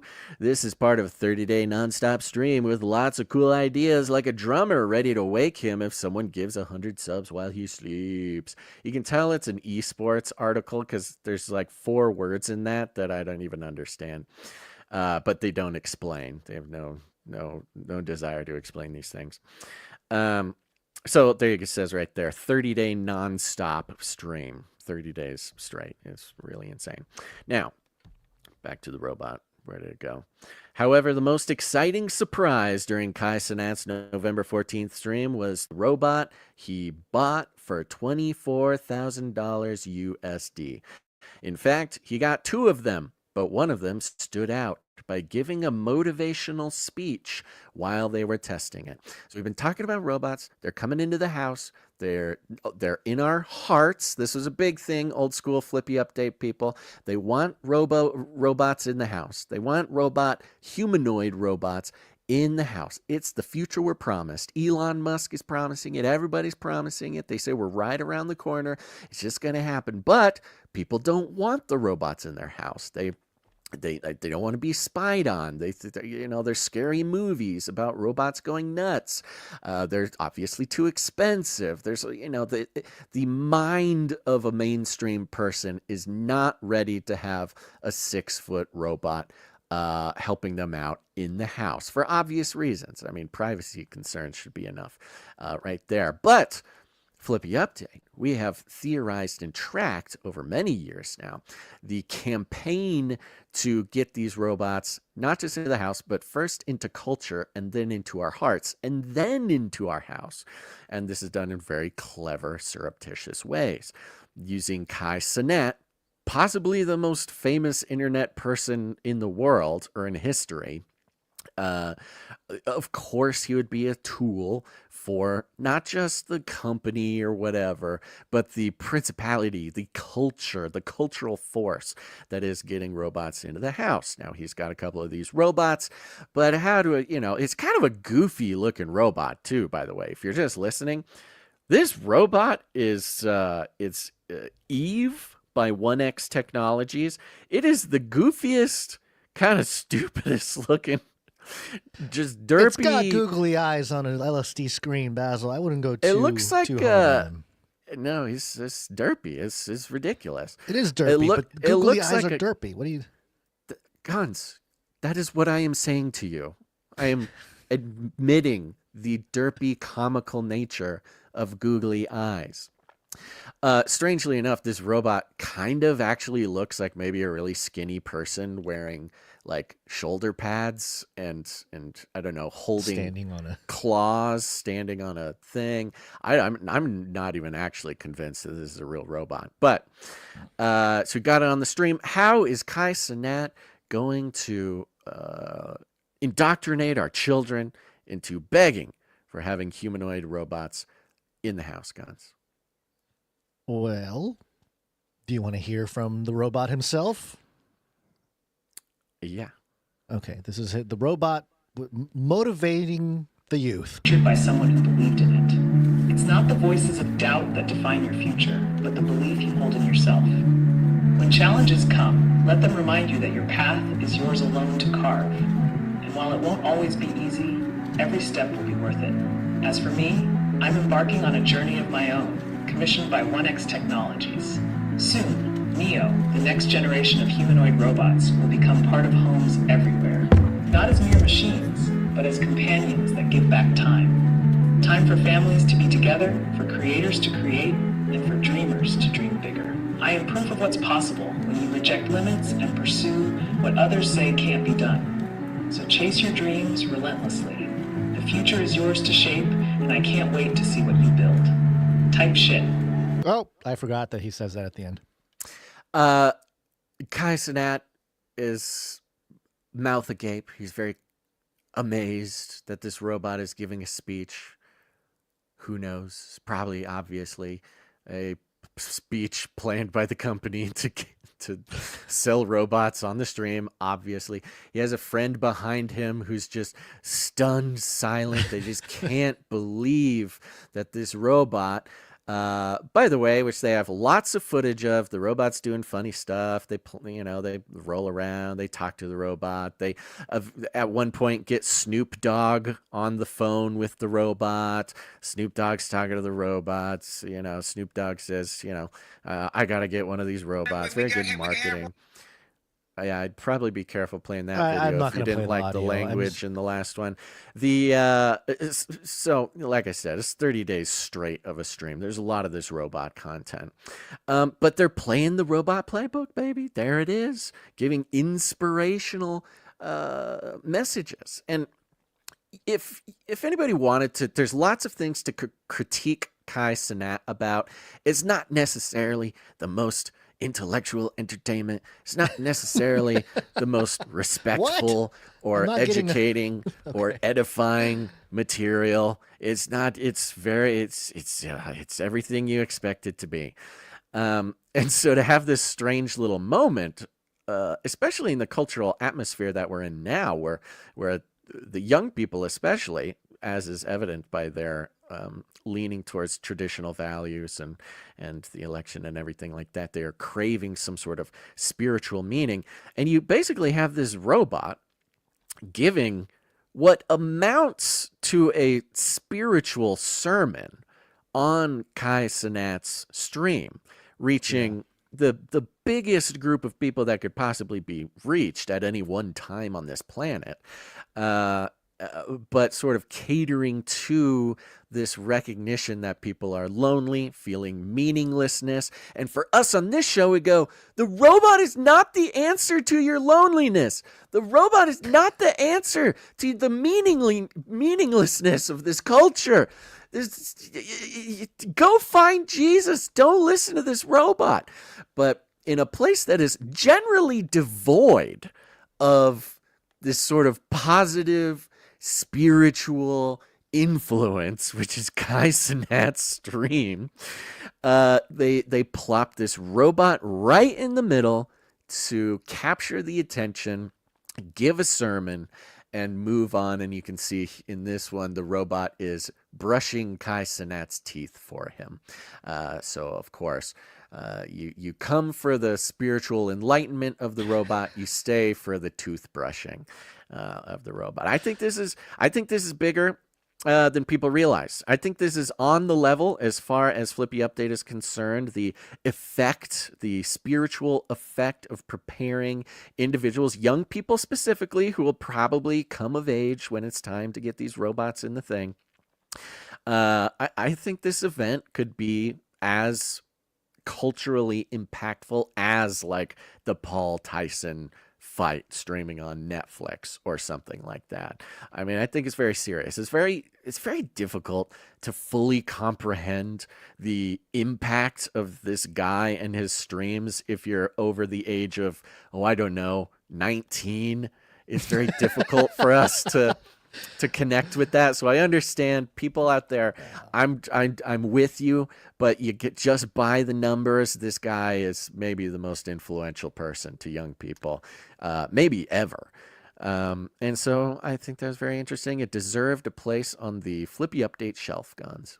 It says in the article from esports.gg, Kai Cenat's robot specs and functions are: it's a two-wheeled model that can go up to 14.4 kilometers per hour or 9 miles per hour top speed, which is, that's pretty fast, but not super fast. I think you can probably outrun it. Eve can carry up to 15 kilograms or 33 pounds. 33 is the number of completion of the Great War. Of course. Voice commands with AI, yada, yada, yada. Yeah, so of course you got to throw in the 33 in there. Oh, interesting. I didn't read this part before, but Kai Cenat's robot is here to stay, and he will most likely be present on November 15th during the reaction stream for the Jake Paul Mike Tyson reaction stream. Oh, was he there? It's apparently he was there. So, hey, the connection with the Paul Tyson fight was already there. All right. Also, Give me something I've got to important, be guys. very close. I've got to be very close to my red book prediction. I forget exactly what I said, but it was something about a streamer with a robot arm and trading crypto. So all Kai Cenat needs to do is have the robot, trade crypto, and check that one off the red book. You could do it. I can do. I can fulfill my own red book prophecy. Yeah, you could just do it. My monitor be the prophecy you want to see in the world, Guns. My monitor with all my jingles and everything, they keep shutting off. is Yeah. not on right now. I don't. Come on, turn back on. I know. I I'm need you having to weird stuff turn on. happen today too, but What we're is making going it on? through. Okay. What's next? What are we doing after Flippy here? Alex Jones, I think. Oh, we're doing Alex Jones. Great. Ah! Stop turning off screen. This is like Stop the Hammering. Was that Joe Scarborough, by the way? The Stop the Hammering? Was that him? Oh, it might have been. Stop the hammering. This is stop messing with my... Okay, gotta get Elon. Alex Jones. The canary in the coal mine. They've been creating animal-human hybrids for decades who were made by the aliens. Elon Musk may be the Antichrist. Elon Musk may be the Antichrist. Elon Musk may be the Antichrist. I'm going to eat your brain now. Is Trump going to have babies with a goblin and actually help the New World Order and turn against us like Darth Vader? The canary in the coal mine. You know, when people give us guff for having fun while talking about these, like, people get legitimately mad. Not so much lately. That's nice. We sort of filtered them out. But Alex Jones himself is talking about Trump having a baby with a goblin to become Darth Vader of the New World Order. Like, where do y'all get off making fun of us for having a little bit of fun with what's going on? Seriously. It's crazy. You're right. Alex the people that Jones. would yell at us would be very staunch Alex Jones supporters. Yeah. In yeah. my assumptions. These So are what? assumptions. We're not taking it as seriously as Alex Jones. Thank you. Well, this is an article from AP. This will get us caught up with all the Alex Jones stuff that happened over the weekend. Kind of wild weekend with a lot of iconic things going down this weekend. This being one of them. And the headline, what is going on? Why can't I do this? A lot of things not going right over here. Company affiliated with Alex Jones seeks to disqualify The Onion's auction bid on Infowars. So, we got the news. The Onion won the bid. The Onion, the satirical website from yesteryear. I haven't really visited The Onion in recent times, but apparently they're still around, and they have enough money to bid for Infowars, or so we thought. A company affiliated with conspiracy theorist Alex Jones asked a federal judge on Monday to disqualify a bid by the satirical news outlet The Onion to buy Jones's Infowars at a bankruptcy auction, alleging fraud and collusion. Okay, so that is the bar that's been set, or the accusations that have been thrown from the Alex Jones side. I believe X, the people behind X are also behind Alex Jones here when it comes to the lawsuit. But it says here, the company, First United American Companies, which is affiliated with Jones' website that sells dietary supplements, was the only other bidder at the recent auction, offering $3.5 million. Okay, never mind. In a filing in federal bankruptcy court in Houston, a lawyer for the company asked the judge to declare it the winning bidder instead of The Onion. The lawyer, Walter Sisak, am I saying that right? Sisak, claimed that the bankruptcy trustee overseeing the auction improperly colluded with The Onion and families of victims of the Sandy Hook school shooting in Connecticut in naming The Onion the winning bidder. Sisak also alleged the trustee violated rules for the sale set by the judge and said the company's cash offer was twice the amount of The Onion's. So, yeah, we were talking about this, Basil, how it's a bidder the judge can decide on factors not clear to us anyway at the time, that it's not about the highest bidder. It's about the right fit, right. And we were saying like, so somebody can come in with a couple bucks and because it's the right fit, they'll get the win, even though somebody else may have offered a lot more money. So, interesting. The bankruptcy auction was held last week as part of the liquidation of Jones's assets, including Infowars. Proceeds from the sale will go to Sandy Hook families and other creditors. Jones filed bankruptcy, blah, blah, blah, blah, blah. We know about some of his history. Ben Collins, CEO of The Onion's parent company, Chicago-based global Tetrahedron. Wow, that's crazy. They're called the Tetrahedron.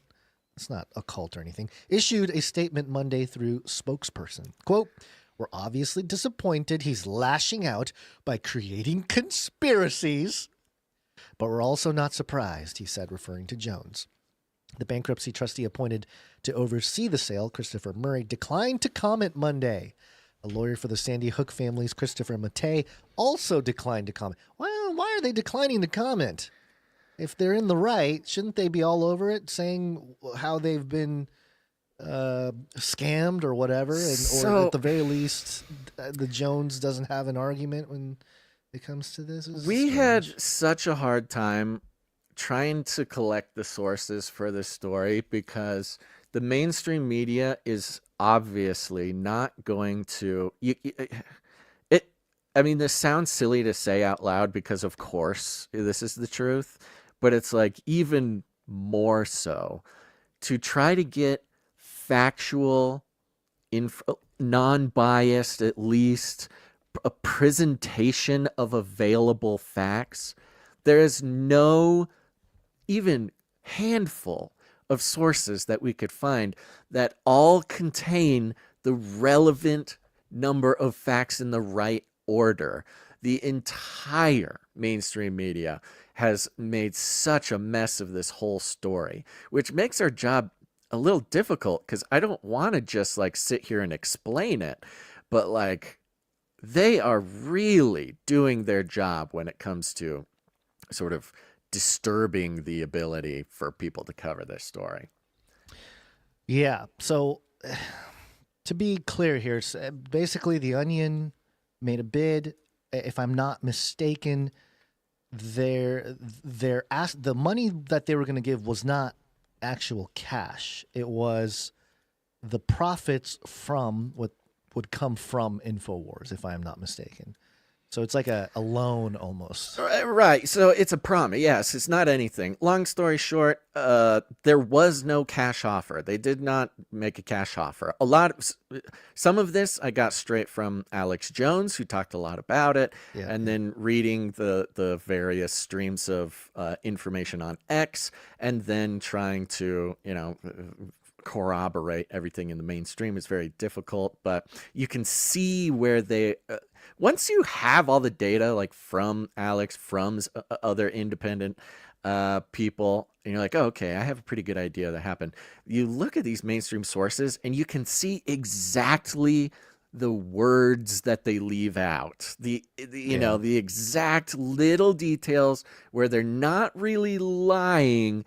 They're just telling the story backwards and upside down and leaving out every other word. So the long story short is, like we pointed out, and confused me at the time, the auction was set for November 13th. We got to November 13th. You go to the auction site, it says, oh, you had to have your bids in by November 8th. This was not, nobody was aware of this until the day. The day came and they said, oh, if you wanted to bid, you had to do it on November 8th. Okay. 2 companies put in secret bids on the 8th. It was the Onion and then this other America company, whatever, First United American Companies. First United American Companies had the highest bid. Yeah. Not only did the Onion not have the highest bid, they basically did not have a cash bid at all. Their bid was predicated on a promise to pay less money, by the way, half as much money as the cash being available. I'll grab this right here from the AP. Monday's filing by First United American Companies, which included the formal bid submitted by the Onion, revealing that it offered $1.75 million for Infowars, which is exactly half of what First United American bid in cash for Infowars, along with certain incentives by Sandy Hook families. Okay, half the money, but with incentives for the family who won their defamation lawsuit against Jones. The families agreed to forego up to 100% of their share of the Infowars sale proceeds and give it to other Jones creditors. Now, when they're reporting, this Murray guy comes out and says, oh, the creditors ended up significantly better off. The families are very happy with this. The families got what they wanted. The families get $0 from their share of the Infowars sale proceeds. The sale that was not paid for in cash, but promise of pay, which is half of the cash that First United American Companies bid. Yeah. So the thing we said would happen, given the sort of the I don't know, the parameters, the protocol, or whatever was laid out by the judge, happened. I'm sorry. Say that again. The protocol laid out by the judge. No, you I'm saying the winner doesn't necessarily mean it's the highest bidder. Right. That is what. Now, that's exactly what happened. Is exactly what happened, and according to the judge, that's not allowed. According to Murray, he said that was always allowed. Of course, I get to just choose whatever happens to anybody. But again, remember, $3.5 million in cash or zero in cash, and the families get nothing. Murray told the bankruptcy judge during court hearing Thursday that the family's incentives made it better offer than the ones that the Jones affiliated company. Sorry, I was looking for this. Here's the sort of complaint here. Jones has been criticizing the sale process on his show and social media sites, calling it rigged and a fraud. Over the weekend, Collins posted a series of comments about the auction on X, formerly known as Twitter. Quote, long and short of it is, we won the bid, and you're not going to believe it. The previous Infowars folks aren't taking it well. That's the Onion guy. Collins said last week, no, that's not what I want. Sikak also said on Monday's court filing that the trustee improperly changed the auction process. Quote, from a live auction to a secret process. Sikak said the sealing the bids were November 8th. Gets into that thing. None of these mainstream articles have the quotes from the judge. The quotes from the judge are eviscerating this Murray guy, the trustee. He's, long story short, Alex Jones took control and broadcast from the Infowars studio on whatever it was, Saturday or whatever same day this was. It was so audacious what they tried to do by just basically giving it to the Onion for free, that the judge instantly granted Alex control back to the studio, and he's been broadcasting from it ever since. There may or may not be an update about that, but that's been kind of the thing. So it's really heavy. Gons is what it is. It was really heavy trying to catch up on what exactly happened here, and to come face to face with the fact that not only the judicial system, but also the bankruptcy system, the financial lifeline that Americans have access to, is 100% corrupt in this case. Not they did something wrong. Oh, no. It was... Sure, they were going to promise future earnings, but they promised more, so the families would be getting more. No, it's half. This has always been the case with the info. Alex Jones trying to destroy him. It's been the case since the beginning, but it was really heavy trying to catch up on this. And goodness gracious, the fact that it was instantly turned back to Alex Jones obviously would not have happened if Trump didn't win the election. We're in this weird period of history where just the worst possible outcome isn't happening to conservatives or Alex Jones or Trump or whatever. It's not even they're getting rewarded or benefiting in some outrageous way. It's just that the literal worst possible outcome is not happening, and you can like feel a lightness in your spirit about it. You know what I mean? It's You're like it's things are just kind of snapping back.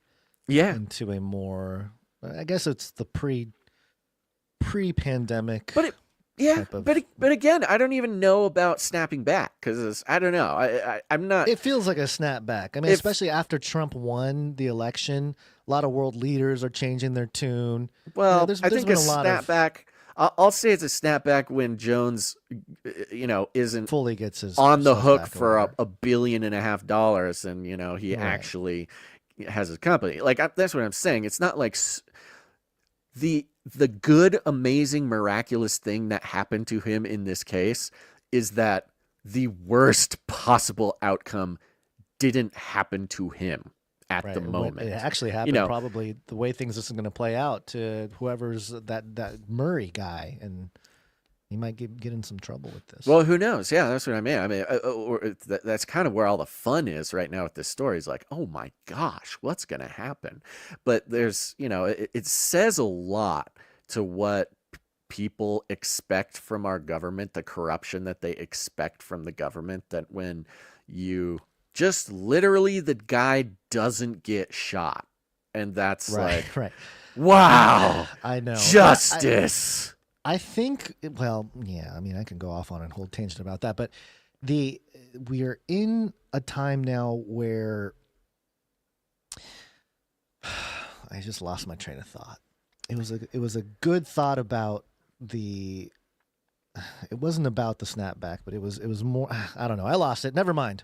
Yeah, well, I mean, I think we're basically saying the same thing. I am just not so optimistic that like things are gonna start happening in an opposite way. I think that the forces and the powers that be are going to, they're not going to lay down. They're not going to suddenly stop trying to take down Trump or stop, doing whatever they want to do with the country or whatever they want to do. I remember what I was going to say. So, okay. So, the whole DOGE thing, the Department of Government Efficiency, in order for that thing to be effective, they really need to expose everything, like everything wrong, like from the most minute things to some of the more bigger problems, corruption and lack of transparency that exists. Like over the weekend, the Doge account was tweeting out about how the Fed failed their 7th audit in a row or something. There was, they've been failing audits forever, but they're highlighting these things. They're really making that information more common knowledge, which I think is interesting because it speaks kind of back to the Manly P. Hall speech from the 90s. How in the 21st century, there's going to be a cleanup job. The Prince of Peace is going to come, and the whole agenda there. So, yeah, when I say there's a snapback to it's not like we did it, we won, this is it, everything is everything's fine. It's more, with each iteration, we're going to go through probably some exposure and then some rebuilding. It's interesting. We are building back better, just not the way the people that promoted that tagline had envisioned it in a sense. So yeah, anyway, that's all. Yeah. That's all I wanted to say. Okay, are we done with the Alex Jones? We're gonna keep track of this, but as soon as we know more about what's gonna happen, the judge did say there's a quote from the judge from the New York Post article. He said, "What did he say? Did I lose it? Oh, I must have clicked out of it."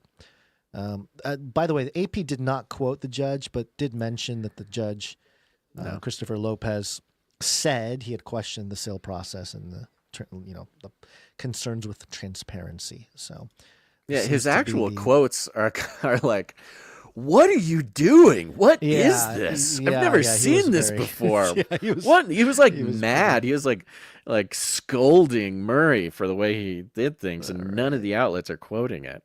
Yeah. Okay, real quickly, this is just a touch base here. It's a food thing, but also it's kind of a pharmakeia thing if you really think about it in a sense. Pharmakeia. And of course, our new health department leader, man of the people, RFK Jr. I don't know if this is a troll or I don't know what this is, but this is the Telegraph reporting this, so it's all anti these folks here. The Telegraph being mirrored on Yahoo News. And the headline is, Trump gives RFK Jr. McDonald's poison to eat on private plane. And there's a photo of, who is that in the back? Is that General Flynn in the back? I don't know who that is in the back. Donald Trump, his son. Oh, the guy standing up? Standing up in the back, yeah. Oh, I can't tell. Don Jr., RFK Jr., and Elon Musk, they're at a table on the private plane, private jet, sorry, the PJ, as the kids call it, Basil. They call it the PJ. And they're all eating McDonald's, and there's RFK Jr. holding the burger. And it says, every politician faces a moment when they must choose between their dearest held principles and their career. For Robert Kennedy Jr., it came in the form of a Big Mac served to him on board Donald Trump's private plane. The scion of the Kennedy family has spent decades railing against McDonald's as the epitome of the fast food turning America into a nation of obese, unhappy people. He had referred to the food on Mr. Trump's private jet, Trump Force One, as poison just days before he was tapped to become America's next health secretary. But on Saturday night, he was pictured with a forced grin on his face, apparently about to tuck into a burger, fries, and a Coca-Cola. Donald Trump Jr., seated to his right, joked after the image was broadcast around the world that Mr. Kennedy Jr.'s mission to, quote, make America healthy again would wait until, quote, tomorrow. Yeah, it was At least pretty they had funny. a good sense of humor about it. That's good. I like that. One online commentators reveled in the sight of yet another of Mr. Trump's inner circle being forced to swallow their principles to keep the boss happy. Mr. Trump himself often goes without breakfast or lunch before tucking into a dinner of McDonald's and fizzy drinks. Isn't that called intermittent fasting? Is that what Trump does? He fasts it's an intermittent fast. and then chows down a burger at the end of the night. And that's how he keeps that girlish figure. Keeps it going. If anything, the president-elect, pictured beaming next to Elon Musk, had the healthier meal, opting for a filet-o-fish. On Monday, RFK Jr. complained about the Trump team's campaign food on the Joe Polish podcast. Joe Polish, huh? We're going from Joe Rogan to Joe Polish. I don't know who that is. Quote, campaign so he food. He complained, yeah. Quote, campaign food is always bad, but the food that goes on Trump Force One is it's just like poison, he said. Yeah. You have a choice between, you don't have the choice. You're either given KFC or Big Macs. That's when you're lucky. And then the rest of the time I consider kind of inedible. So what's the point? What's the problem? I don't understand what people's problem is. I don't, but apparently the food available, the McDonald's is a better option than a lot of what campaign food is. So I don't know. This is the Telegraph. You know, I'm assuming. Okay, I thought you may have known. I'm assuming that people are just like, oh, what a hypocrite. He ate some McDonald's, but he's like the healthy guy. Right. It says right there he complained about it and he didn't take it back or whatever. You know, this is the fundamentalism of the secular world is what this is. Yeah. You know, of course, you can have a McDonald's once in a while. You shouldn't have it often. Trump probably has it too much, but hey, look at him. He's doing fine. Yep. Oh, RFK wants to be healthy? Well, then why is he even on a plane? There's higher radiation up in the sky. Well, that and I think a lot of RFK's jab stuff is not very popular with the legacy people who made a lot of money off of all the big pharma stuff. Yeah. So that's a big change potentially coming. We'll see how that kind of plays out. Because you're right. They're just looking for. This is just a side. They're just looking for a reason to poke at them. They know they got to keep the machine. The Telegraph. Going. The Telegraph is at an interesting position with being in the UK, because the UK, in light of the whole Trump election, not good stuff happening over there. There's some pretty totalitarian things going down.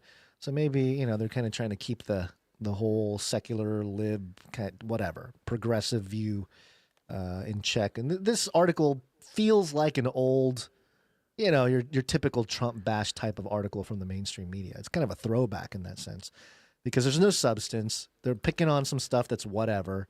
and they're seizing on the opportunity to make a big out about not a whole lot. So wait, are you talking about the McDonald's thing still? Yeah. Oh, I thought this was about RFK. I thought he was I'm like talking the about target. RFK. Yeah, I'm talking about RFK, but yeah, just in general, I'm talking about the mainstream media. This is their, the telegraph.co.uk being a pretty left-leaning outlet in the UK. Right. Yeah, I think and the UK you're not right. having They're good just PR right now with post-election type stuff. So, okay. I like Susie's theory here. It's a humiliation ritual for Bobby. Maybe he does look humiliated. He does not look happy. He's not very happy about this. All right. Well, real quick here, let's talk a little bit about the air up there. Space. Wanna go to space? And the man in this picture of Trump and the rest, Elon Musk. You are already sort of a cybernetic symbiote. Neural nets are taking over from regular programming. So you are connected. This is an article. Thank you to the producer who sent us this story. Very interesting one. It's coming from UPI News, mirrored on MSN. And the headline here, SpaceX launches secret Optus X payload atop Falcon 9 rocket. A lot happening up there, Basil, we don't know about. SpaceX launched what has been a top secret mission just before dusk on Sunday, not releasing the contents of its payload and changing its original mission name. The Falcon 9 rocket lifted off from NASA's Kennedy Space Center at 5:28 Eastern Time. SpaceX called the mission TD-7, even though regulatory filings and U.S. government agency and regulatory findings, including the Space Force and the Federal Aviation Administration, call the payload Optus X. During live coverage of the launch, a SpaceX commentator said the payload was a communications satellite. SpaceX has tied the total number of space shuttles launches from Kennedy Space Center Launch Complex 39A, just with its Falcon 9 rocket, at 82 launches each. And yada, yada, yada, it goes on. So what is Optus X? Why did they change the name to TD-7? You have any idea, Basil? Is there a lag? I think it's a spy satellite. So here's what I can dig up with the TD-7 and the Optus X. So first off, with the TD-7, apparently it is a reinforcement learning algorithm, and it's an advanced one.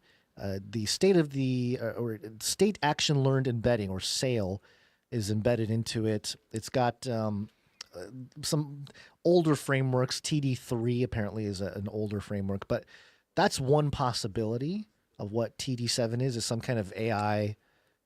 Whatever this machine or this payload is, it's got some kind of advanced reinforcement learning algo on it. And then the Optus X being the communication satellite, as the article stated. It's a upcoming geostationary communications satellite owned by the Australian telecommunications company Optus and built by Northrop Grumman Innovation Systems. Details about the satellite are limited, but it is speculated to include a military X-band payload. So, I thought we weren't militarizing space, but I guess if it's Elon doing it, of course we are. Hey, we're definitely doing it. It's a Space Force is for. I know. So I don't understand. They're saying it's a mysterious payload, but it is a spy satellite. Like they didn't say spy; they say communications. I mean, it's obviously a spy satellite, well, but of course, yeah. So the mission is called TD. I don't understand what the mystery is here. It sounds like they told us what's in the thing. They sent it up, and that's it. Mm-hmm. The mission is called TD-7, which they changed it. The weird thing is they changed it to TD-7. What was it before? Optus X. No, I thought Optus X was the payload. They said that was satellite. The name. Yeah, I think they said that the name was changed, or they changed the mission. So they call the payload Optus X. Yes. In the regulatory filings and U.S. government agency regular filings, including the Space Force and the Federal Aviation Administration, call the payload Optus X. Optus X sounds like an optical surveillance thing, like like an eye in the sky, like literal eye in the sky type of thing. Which Optus. Like so optical. the mission was TD7, the payload was Optus X. I mean, a learning algorithm on a spy satellite. I mean, sounds fine, sounds great, but it's weird. The mission, that is weird. I don't know. I think I'm losing my mind a little bit today because, like, the past couple articles, I'm like, I don't even know what their problem is. Like, I can tell they have a problem. I can read their sentiment that something is not okay, but I'm not fully understanding what exactly they're saying. The whole launch was secret. That's part of it. So the launch was a top secret mission just before dusk on Sunday, not releasing the contents of a payload and changing its original mission name. So I mean, there is a part of mystery in terms of, okay, why did they not release the contents of the payload, and why did they change the name of the mission? I guess that's the question. So I guess that's what I'm not understanding, because it's saying the payload is Optus X. Is that not a satellite? Well, it is, but it's known now. It was top secret until the launch. So they just launched a thing and nobody noticed. They just saw it go. Apparently, the Falcon 9 rocket lifted from NASA's Kennedy Spaceport. SpaceX called the mission TD7, even though regulatory filings and U.S. government agency regulatory findings, including the Space Force and the Federal Aviation Administration, call the payload Optus X. Okay, mysteries abound. Yeah, I don't know. It is weird. It's almost like they're making their own problem here. It's strange. It feels like a psyop. Like, I don't even know what I don't know. Like, it feels like they're warping my brain with this article. SpaceX said that the TD7 payload. Okay, maybe this is written bad. Maybe they changed the name of the payload to TD7 when it was Optus X before. I don't know. The SpaceX said the TD7 payload is headed to a geosynchronous orbit, meaning that it will be stationary around 23,000 miles above the Earth. So, yeah, we know that. Okay, yeah, it's another satellite. It was a top secret satellite until Sunday. I hope they keep them all secret. I don't even want to know about satellites anymore. I'm tired of hearing about them. Keep them to yourself. I don't care. You want to put satellites up there? This is why you're... You don't need to brag about it. This is why you're oh, I launched a satellite into the sky. Cool. I don't care. Just do it. This is why your Starlink is slowing down, dude. You gotta kiss the ring if you want to keep that. By the way, Elon Musk tweeting out QNN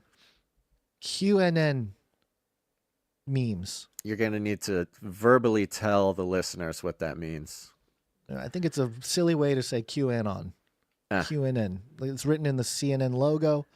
QNN. There's a Pepe Frog behind the desk. Okay. With where we go one, we go all mug. And who's the picture over there up on the right? The news Bolton. report. Bolton with a spider on his head or something. Non-friend. He's a non-friend. Gonzo. Yes. We can't do this anymore. Okay. We cannot. There's people who listen to this show for the news. Yeah. There's people who listen to this at work, or they just left their work. They quit their jobs to listen to this show. We have got to find a better way. It's just a mention, Basil. What if Elon was QAnon the whole time? Why would he be posting about anything referring to QAnon today? That's a good question. It's a good question. I'm not bringing it up just because he tweeted something. Mysteries. Yeah. All right. You want to thank some producers? Yeah, let's do it. Okay. Let's thank some producers coming in with their art. It's not treasure is not the only way you can support the show. You can come in and do all kinds of things, including art. We really appreciate those people who step up and do that. There's a lot of talent out there. And what's great to see is that the talent evolve and grow over time. And we've had a lot of producers come in and draw something and continue to draw things over a period of time and get better at it. It's really cool to watch. So you can go to canarycry.art and submit your artwork there, or jingles, whatever you want to do. We appreciate all of you who do that. We have a few producers who came in with some items today, so I want to make sure we cover them. Starting with, dude, I'm going to leave for a second. I gotta reset my router. Like, this is impossible. This is becoming impossible to do the show. Okay, great. I just blacked out for like the past 5 minutes. Okay, I will be right back. Blacking out the last 5 minutes. Great. All right, I'll do some of the jingles first, and then we'll do the visuals later. We got a couple from Jonathan F. We got a, let's see. Oh, this is what confused me. There's two Doge jingles. So Jonathan F. came in answering a call. He said, thanks to Psalm 40 for the recorded clip. This is the Doge jingle. Let me get it out because thankfully the system is working. Here's the Doge jingle. Your money is being wasted, and the Department of Government Efficiency is going to fix that. Pretty good, pretty good. He wasn't the only one who sent it. Psalm 40 also sent in, I believe this was another. Oh, was this a different one? Hold on. I'm losing my spot here. It says here by Psalm 40, I can't believe you called me lazy, Gons. Live on air, too. I thought we were friends. This could be the last time I ever produce the show. Who knows what will happen now? Not me, apparently, because I'm so lazy. Love you guys. Well, I appreciate you, Psalm 40. Hey, look, it worked. I psyoped you into creating a jingle. The greatest capitalist in the history of the United States of America, Elon Musk. Doge. There you go. Look at that. Look at that. No longer are you lazy, Psalm 40. You've come out of that lazy streak. We got a couple Doge jingles. I'm going to create the Doge sound set now, and those jingles shall be played probably quite often as we keep track of the crazies here. So all right, thank you very much for that, Jonathan F. and Psalm 40. We also got something from Sir Darren Knight of the Hungry Panda, or is it pandas? Is it plural? Maybe it's plural. And let me get this out here. Where is the image? Here we are. Infowar. Let me read the captions. Breaking. The Onion has been allegedly acquired by Canary Cry News Stock. Infowars will now be exclusively value for value. Text the word Canary to 877-740-3226 and support V4V and get your alt media supplements today.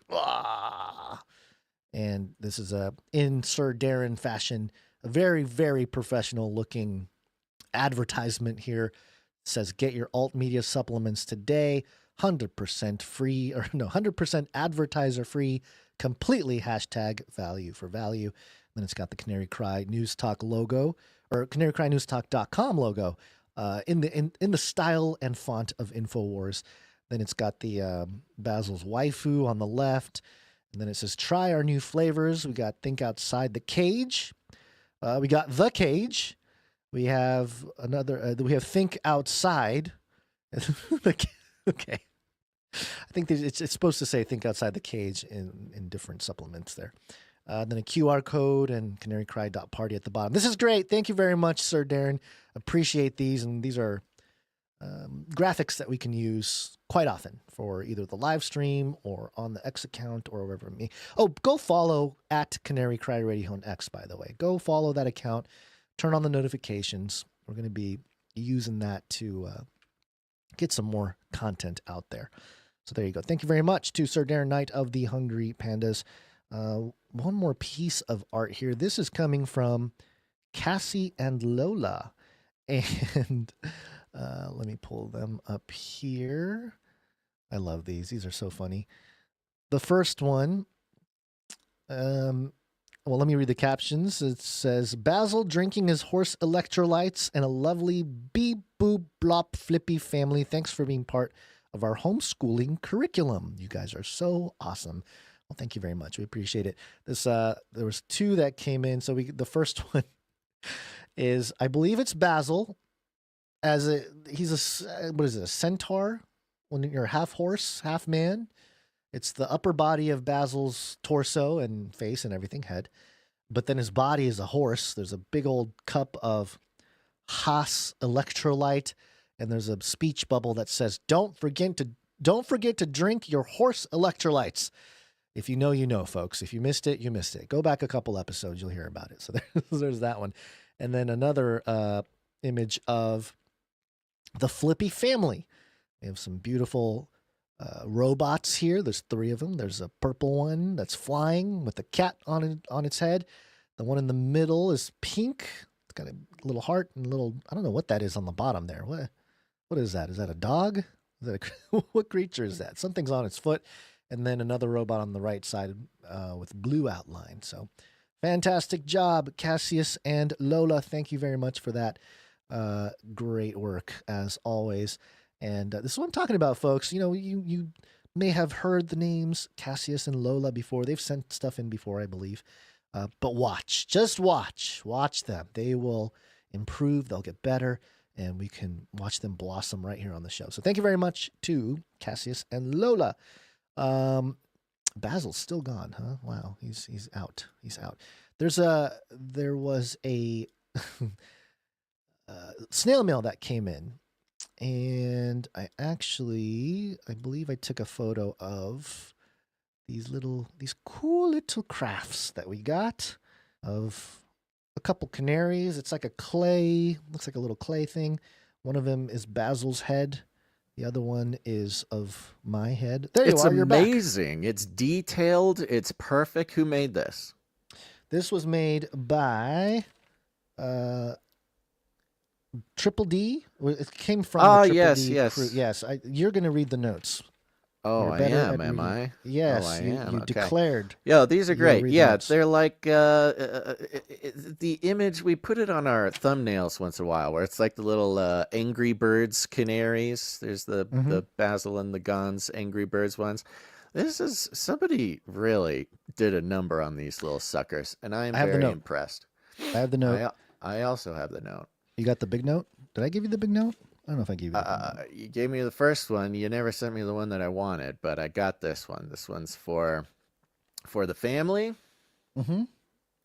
or for the beans. Which one do you want to do? Let's do, wait, which one's the one where it says, and presto, it's a pesto? Did you see that one? I don't know, man. I got a bunch of cursive handwriting in front of me. Let me read this one because this is the one that came. I think this is specifically, it all came in one package. I think they're numbered. Yes. But this one was specifically, I believe, for these canary heads that were in here.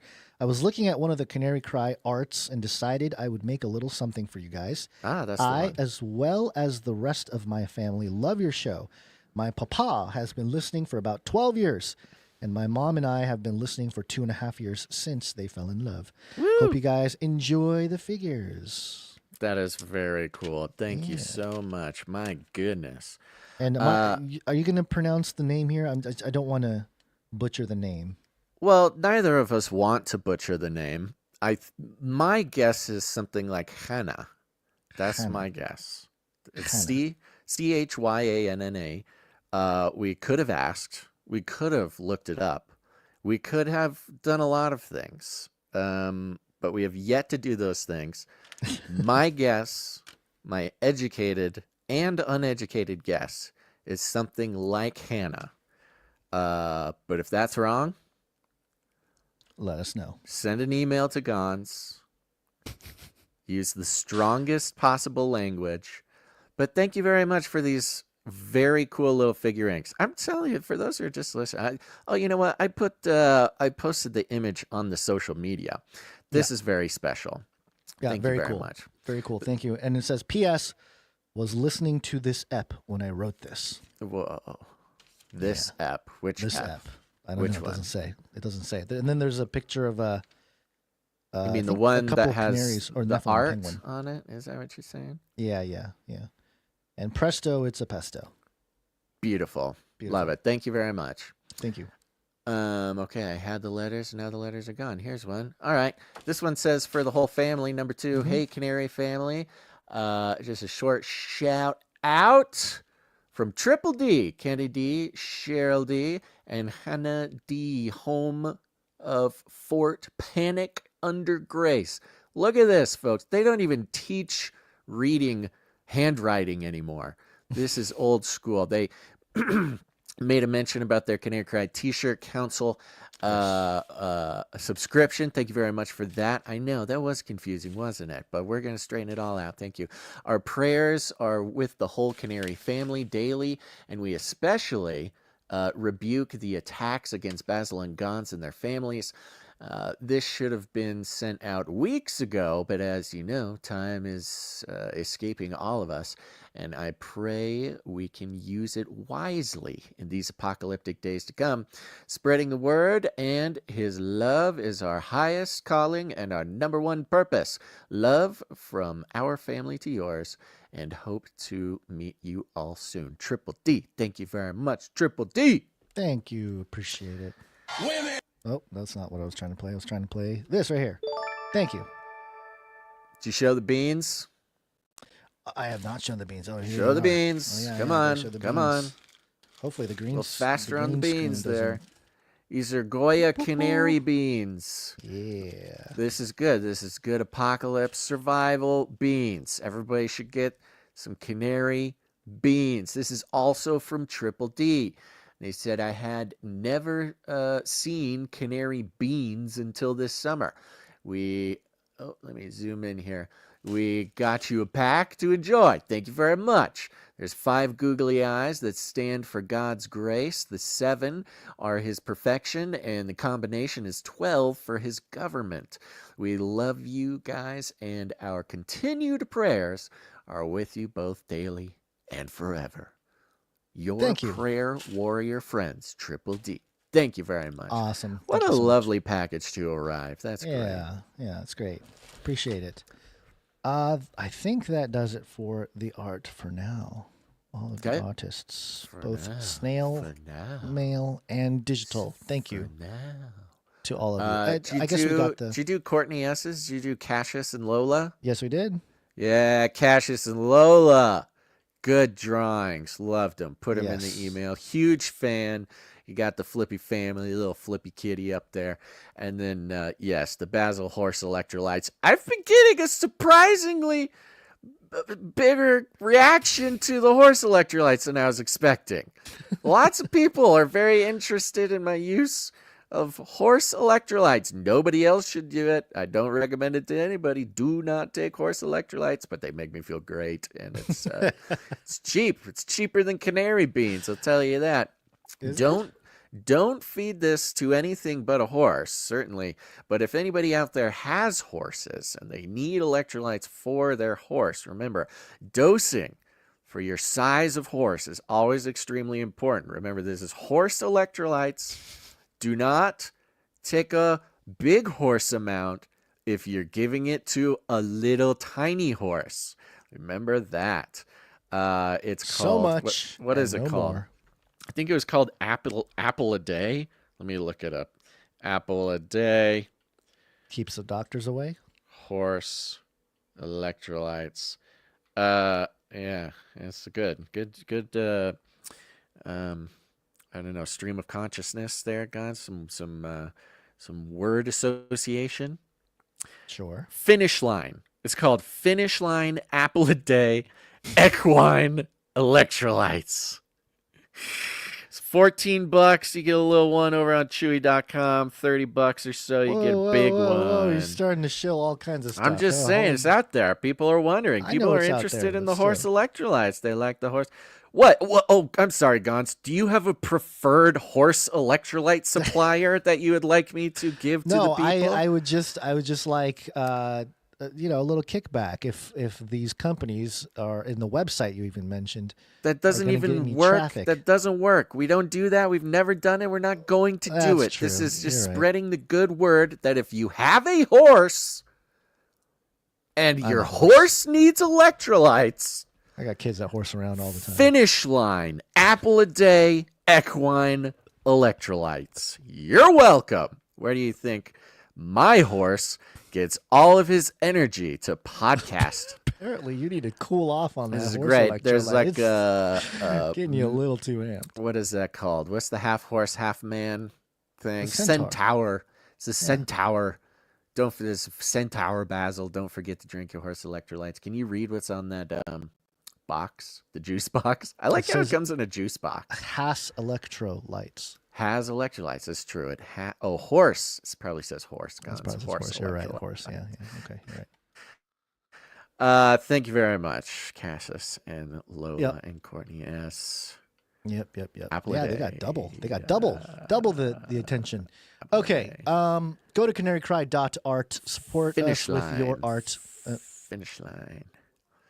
Okay. Make sure to just use just a little bit for the little Are we lagging horse. again? If your horse is about 200 pounds, you'll want to use something like a we're just 3 horse electrolyte show teaspoons throughout the day. Make sure to space it out. Don't take them all at once. Quality electrolyte use is a process throughout the day. Do a half a teaspoon in the morning, half a teaspoon for lunch. Carry around a water bottle for your horse. Your horse water bottle. Don't take these if you're a human. I command you. Go to canarycry.art to upload your art for the show, which you will be able to do because your horse is now very talented and hydrated with the energy of a horse. If you have an article you'd like us to consider for the show, go to canarycry.report. You can upload there, fill out a couple questions. That's also very important. I think it's time, perhaps, that I take a trip down to the Amazon rainforest so I can make a speech and wander into the grass. Armageddon's on the way. Got hairy legs. Got hairy legs. Got hairy legs. Hairy. Got hairy legs. Hairy. COVID. New York Post headline here is President Biden becomes first sitting president to venture into Amazon rainforests. Quote, fight for humanity.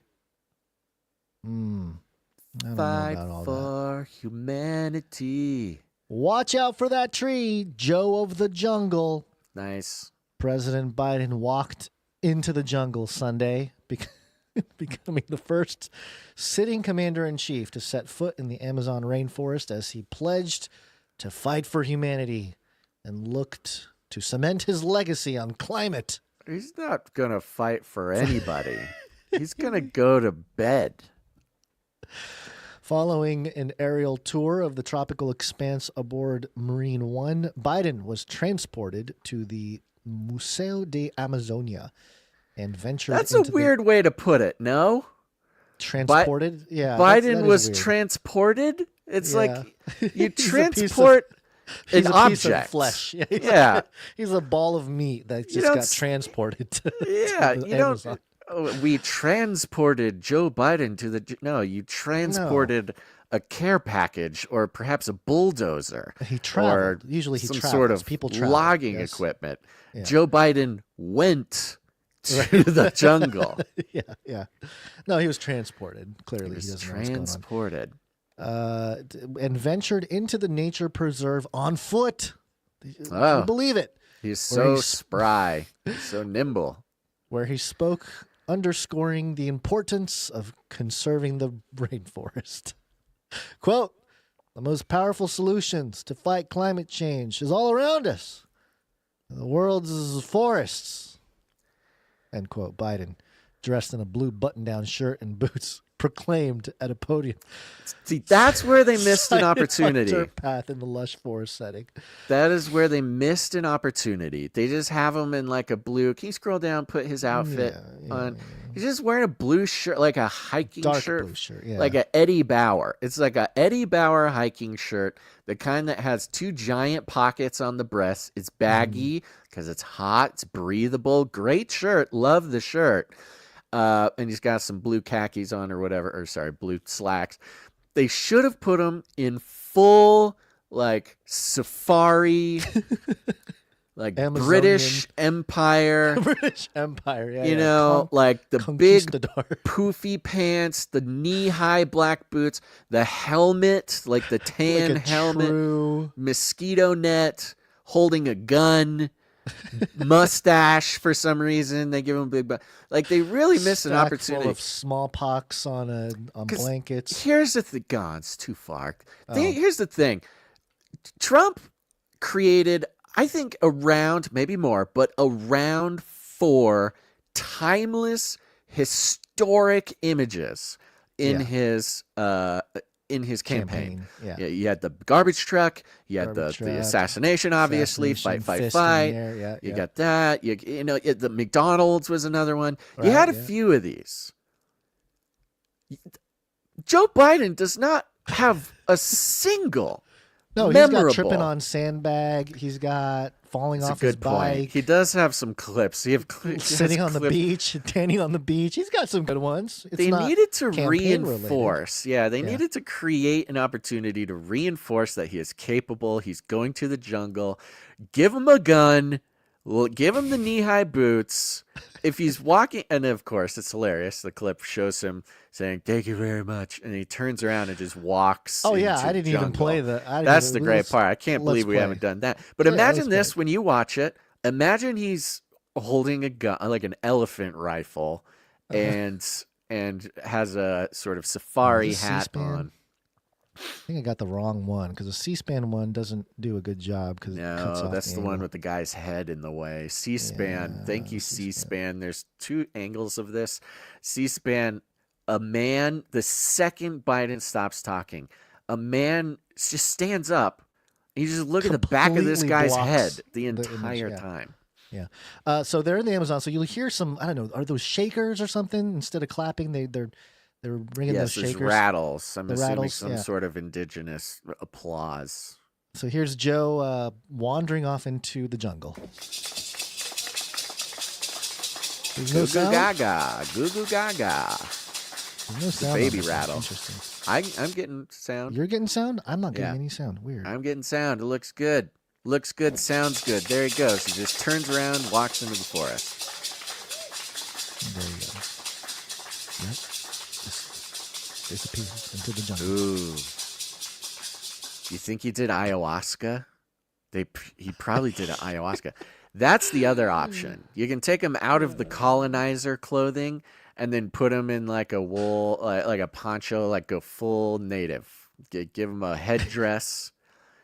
Give him some face paint. Can you imagine if he announced that he saw the light, he saw God, and he's going to live in the jungle now? Yeah, He's give him gonna some live out the rest of his time. baggy hippie pants, and then he takes ayahuasca, and he may have had a better chance of being president if he did If he psychedelics. Did psychedelics? Yeah. Or the gun thing. I mean, either way, really. He just needs something. The blue shirt isn't working. Is that his send-off? Is that what that is? This might be I mean, obviously he's still in office for 2 more months, but There's a tradition in the land of my people, the Nordic people, where when an old man comes a certain age, when it's Did they just take decided, him out?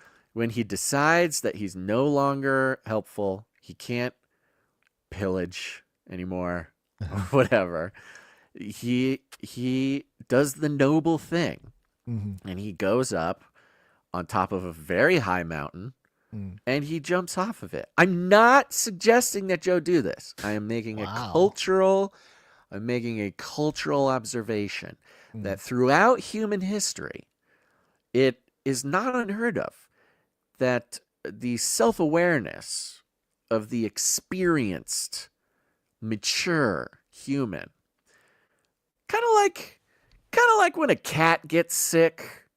You ever had a cat that gets sick and the cat just wanders away into the forest because he knows that it's done? Yeah. That's kind of the vibe I think I'm getting here. Yeah, me too. I think he's been done, but yeah, this is every gesture now seems to be the symbolic exit. I mean, he might exit a few times though, because he might come wander back in. That's a good Hopefully point. they- He doesn't know where to stay away. That's kind of his thing. Yeah. I'm just going to do a quick, I'm going to do this for everybody. I'm going to do it so you guys don't have to. Okay. Because I know everybody was about to do it. But I'm just going to do a quick search for Joe Biden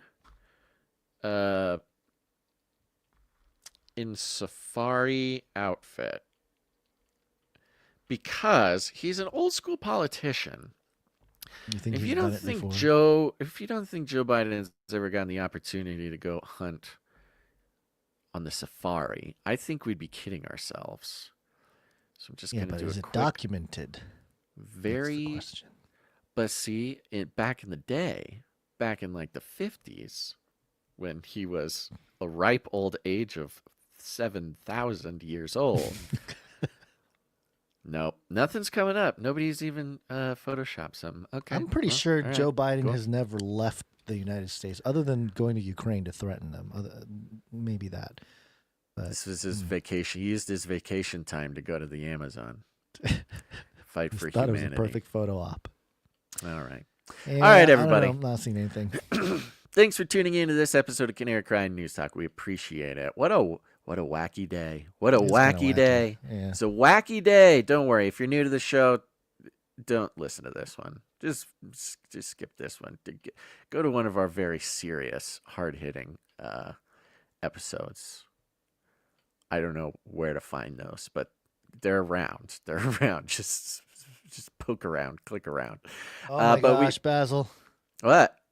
Kim Kardashian posted a video. She says, "Meet my new friend, robot emoji arm, robot face. It's the Tesla bot." She met a Tesla bot, and she did those hand hearts. Optimus. Hand hearts? Optimus. Optimus. Yeah. And Yeah. she does the little hand heart with the Optimus. Oh. It's. I think we're. It's happening. It's this happening, campaign. yeah. The campaign is happening right now. Yeah, There's a it's full-scale activation campaign for Flippy to this. This is it. This time next year. Kim Kardashian. That's next level. This is. You know what the next level. You know what the ironic thing is, Gun? I think Mm-hmm. Kai Cenat has significantly more fans than Kim Kardashian. You're right. This is Kim Kardashian, the Hillary Clinton, Kamala Harris crowd is stoked about Kim Kardashian. Yes, that's a doing good a heart emoji observation. with a. Yeah, that's the thing, man. There you Do go. this. I love you. You know how to do that? Okay. Scroll What up. should we do? I'm not getting audio for some reason. Like I can't hear any of this. Oh yeah, we're getting it. I could That's do an crazy. impression Why are of you Kim getting it, but I Kardashian can't? for you if you want. Yeah, go ahead. Don't worry. The audio's not great. You should actually just turn off the audio. Go running. But go running. Go running. She's talking to it. I don't know what's going on with this robot. Oh, he's doing a hula dance. So hula dance, very impressive. 2 thumbs up, finger guns. Start doing the Waving. Trump dance. You should start doing the Trump dance, do the little heart thing. Yep, get ready. I'll give it 1 year. 1 year from now, that is when the robots will. I mean, I think they're going to be available. No, yeah, 1 year. I'm 365 days. I'm putting it down now. 365 days from now, we're going to have people getting their commercially available robots in their homes. Okay, let's get out of here. What's going on? Okay. What are we doing? Thanks for I don't listening, know. I've been everybody. trying to Appreciate end it. the show for like 45 minutes, man. I don't know what's. You've not done a very good job at ending What? the show. And So me? I will help you. Okay. Yes. So there you go, everybody. Thank you very much. Remember, value for value is the only way that we exist and will continue to exist. And thanks for sticking around with us, having some fun. Here's the thing. Executive producers, regular producers, talent producers. These are all people who are very important to the history of humanity. But we got to remember, there's even more producers. They're perhaps equally, if not more important to humanity.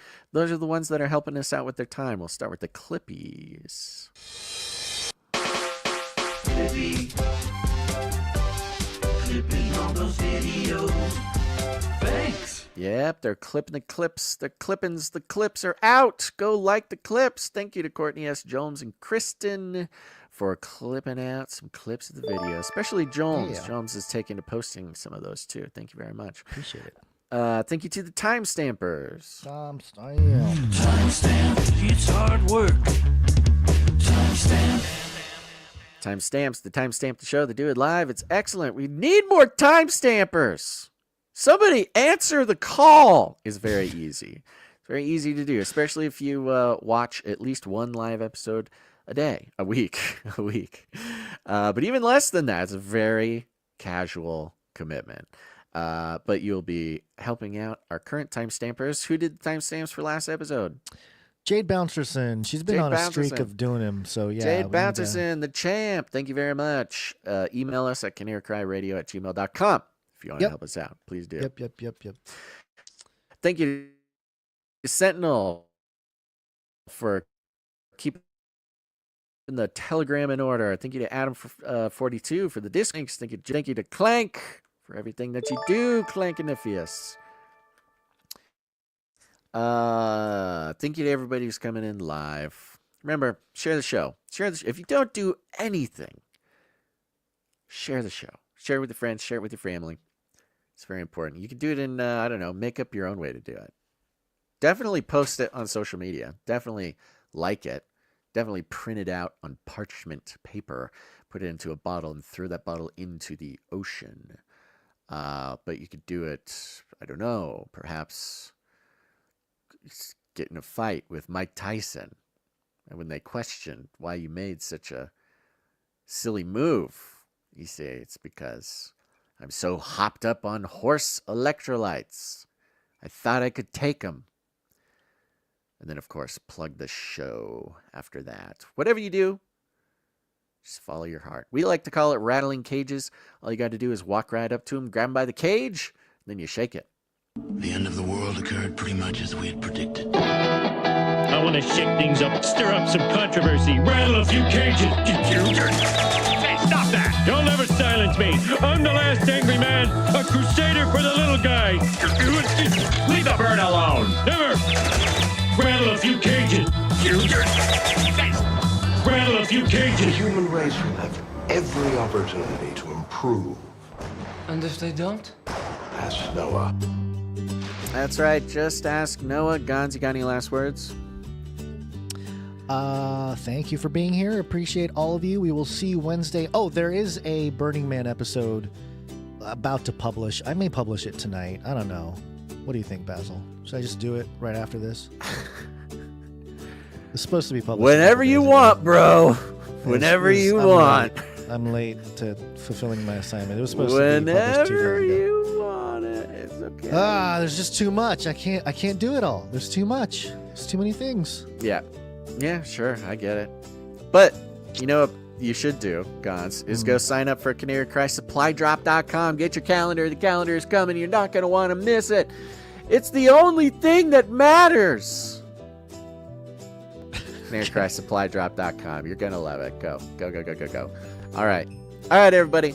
Thanks for listening to this episode of Canary Cry News Talk. Make sure to tune in next time. But until then, think outside the cage.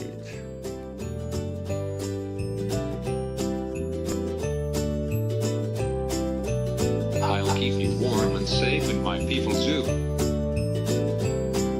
I love the Great Reset.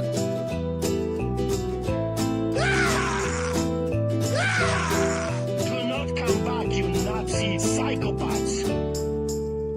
Remember, reality is an illusion. The universe is a hologram. Buy gold. Buy!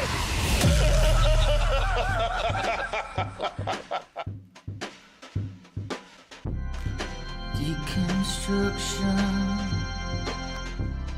and analyze. Canary Cry News Talk.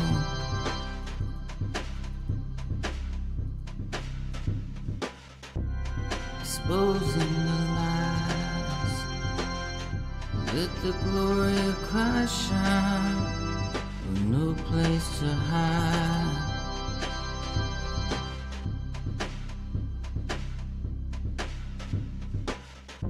Like a new age neophyte, running under cover of the dark of night.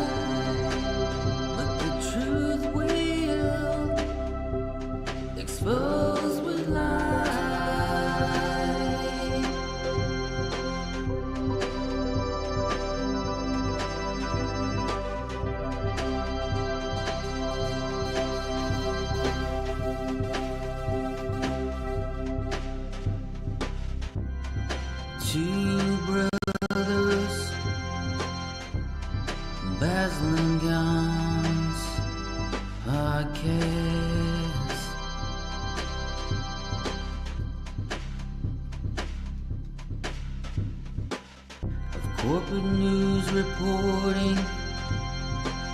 They're gonna show you how they're distorting the truth into lies.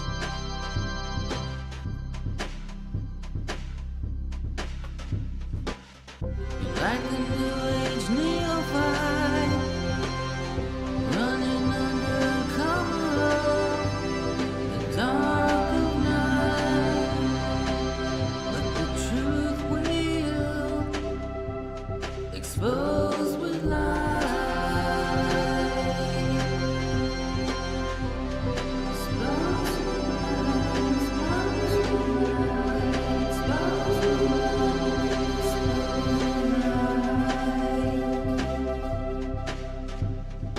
None is righteous, no, not one. No one understands. No one seeks for God. All have turned aside. Together they have become worthless. No one does good, not even one. Their throat is an open grave. They use their tongues to deceive. The venom of asps is under their lips. Their mouth is full of curses and bitterness. Their feet are swift to shed blood. In their paths are ruin and misery. And the way of peace they have not known. There is no fear of God before their eyes. Now we know that whatever the law says, it speaks to those who are under the law, so that every mouth may be stopped, and the whole world may be held accountable to God. For by works of the law, no human being will be justified in his sight, since through the law comes knowledge of sin, the righteousness of God through faith in Jesus Christ, for all who believe. For there is no distinction, for all have sinned and fall short of the glory of God, and are justified by his grace as a gift, through the redemption that is in Christ Jesus.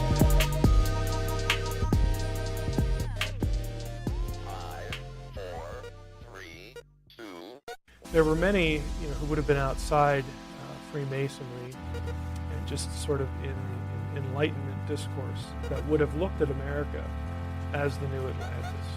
Again, this is the new utopia. We come here to get away from monarchy, to get away from the social ills that we see in Europe. And we get to basically start over. And we get to reimagine what communal life should be, what the ideal state would be. And, when Bacon writes New Atlantis about this imaginary place somewhere else, outside of Europe, that people go to and really start this thing called civilization over again. When people, when America's discovered, of course, by Bacon's time it was known, but when people start to migrate in serious numbers to North America, this is what they're thinking. This is the new Atlantis. This is the great country, the wonderful country where we get to actually conduct these experiments, reimagining what life should be like, what the state should be like.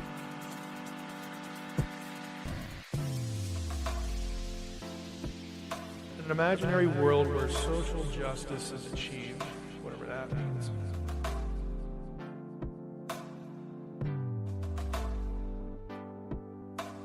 The Enlightenment contributes a lot to, again, the utopian thinking. The Enlightenment, of course, terribly important. Again, the age and elevation of reason, human reason. Well, if you're in Europe, and again, you've been living with centuries of monarchy, and you don't like aristocracy, and you see all the abuses there, the real, strict division of classes, economic states. You think, boy, we ought to be able to do this better.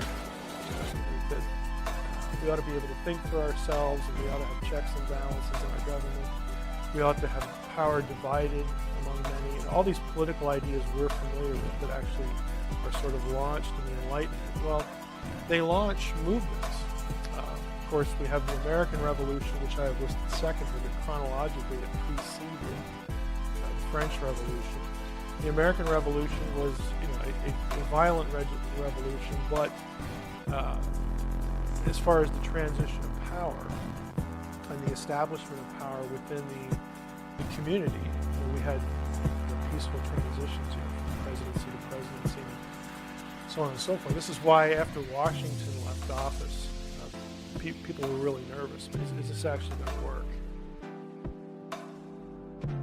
This is the new Atlantis.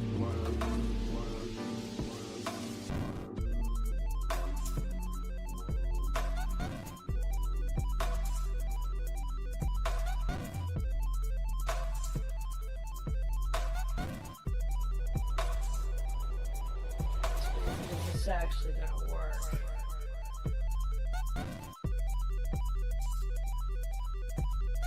An imaginary world where social justice is achieved, whatever that means. 5, 4, 3, 2. We will hunt you down and make you pay.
Humans will be confined in a people's zoo. People, I'll keep you safe and warm in my people's zoo. I'll keep you safe and warm now in my people's zoo. You, yeah, you in my people's zoo. I'll keep the cameras on.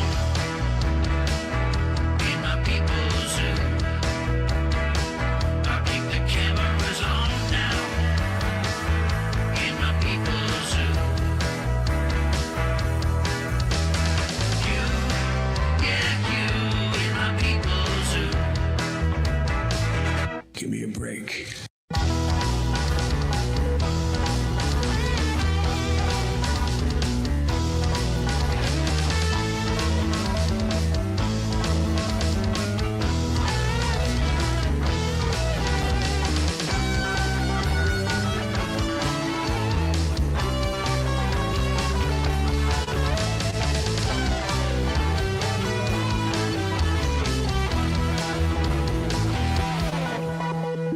You're fat and sassy in my people's zoo. I'll make you fat and sassy in my people's zoo. You, yeah, you,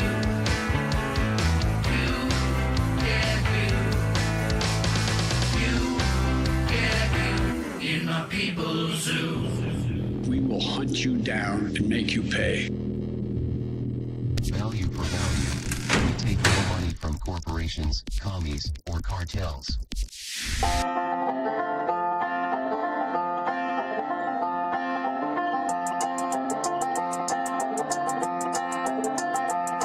When the news of the day gets to feeling like a maze, it's okay, don't be afraid if you don't know what to say. Canary, cry awaits. When your brain's in a haze and a headline days, come on, ahead my way, I can help you out the cage. Canary, cry awaits. Canary, cry awaits. Oh, canary, cry awaits. Oh, the world's changing every day, each and every way you turn. There's another thing to learn. Reading in between the lines, thanking Jesus for our lives. And nice to see His glory shining like the sun. Run the race till it's done. Come on, everyone. Canary, cry ways. Oh, canary, cry ways. When your brain's in a haze and a headline days, come on, I have my way. I can help you out the cage. Canary, cry away. Canary cry, that's a poem.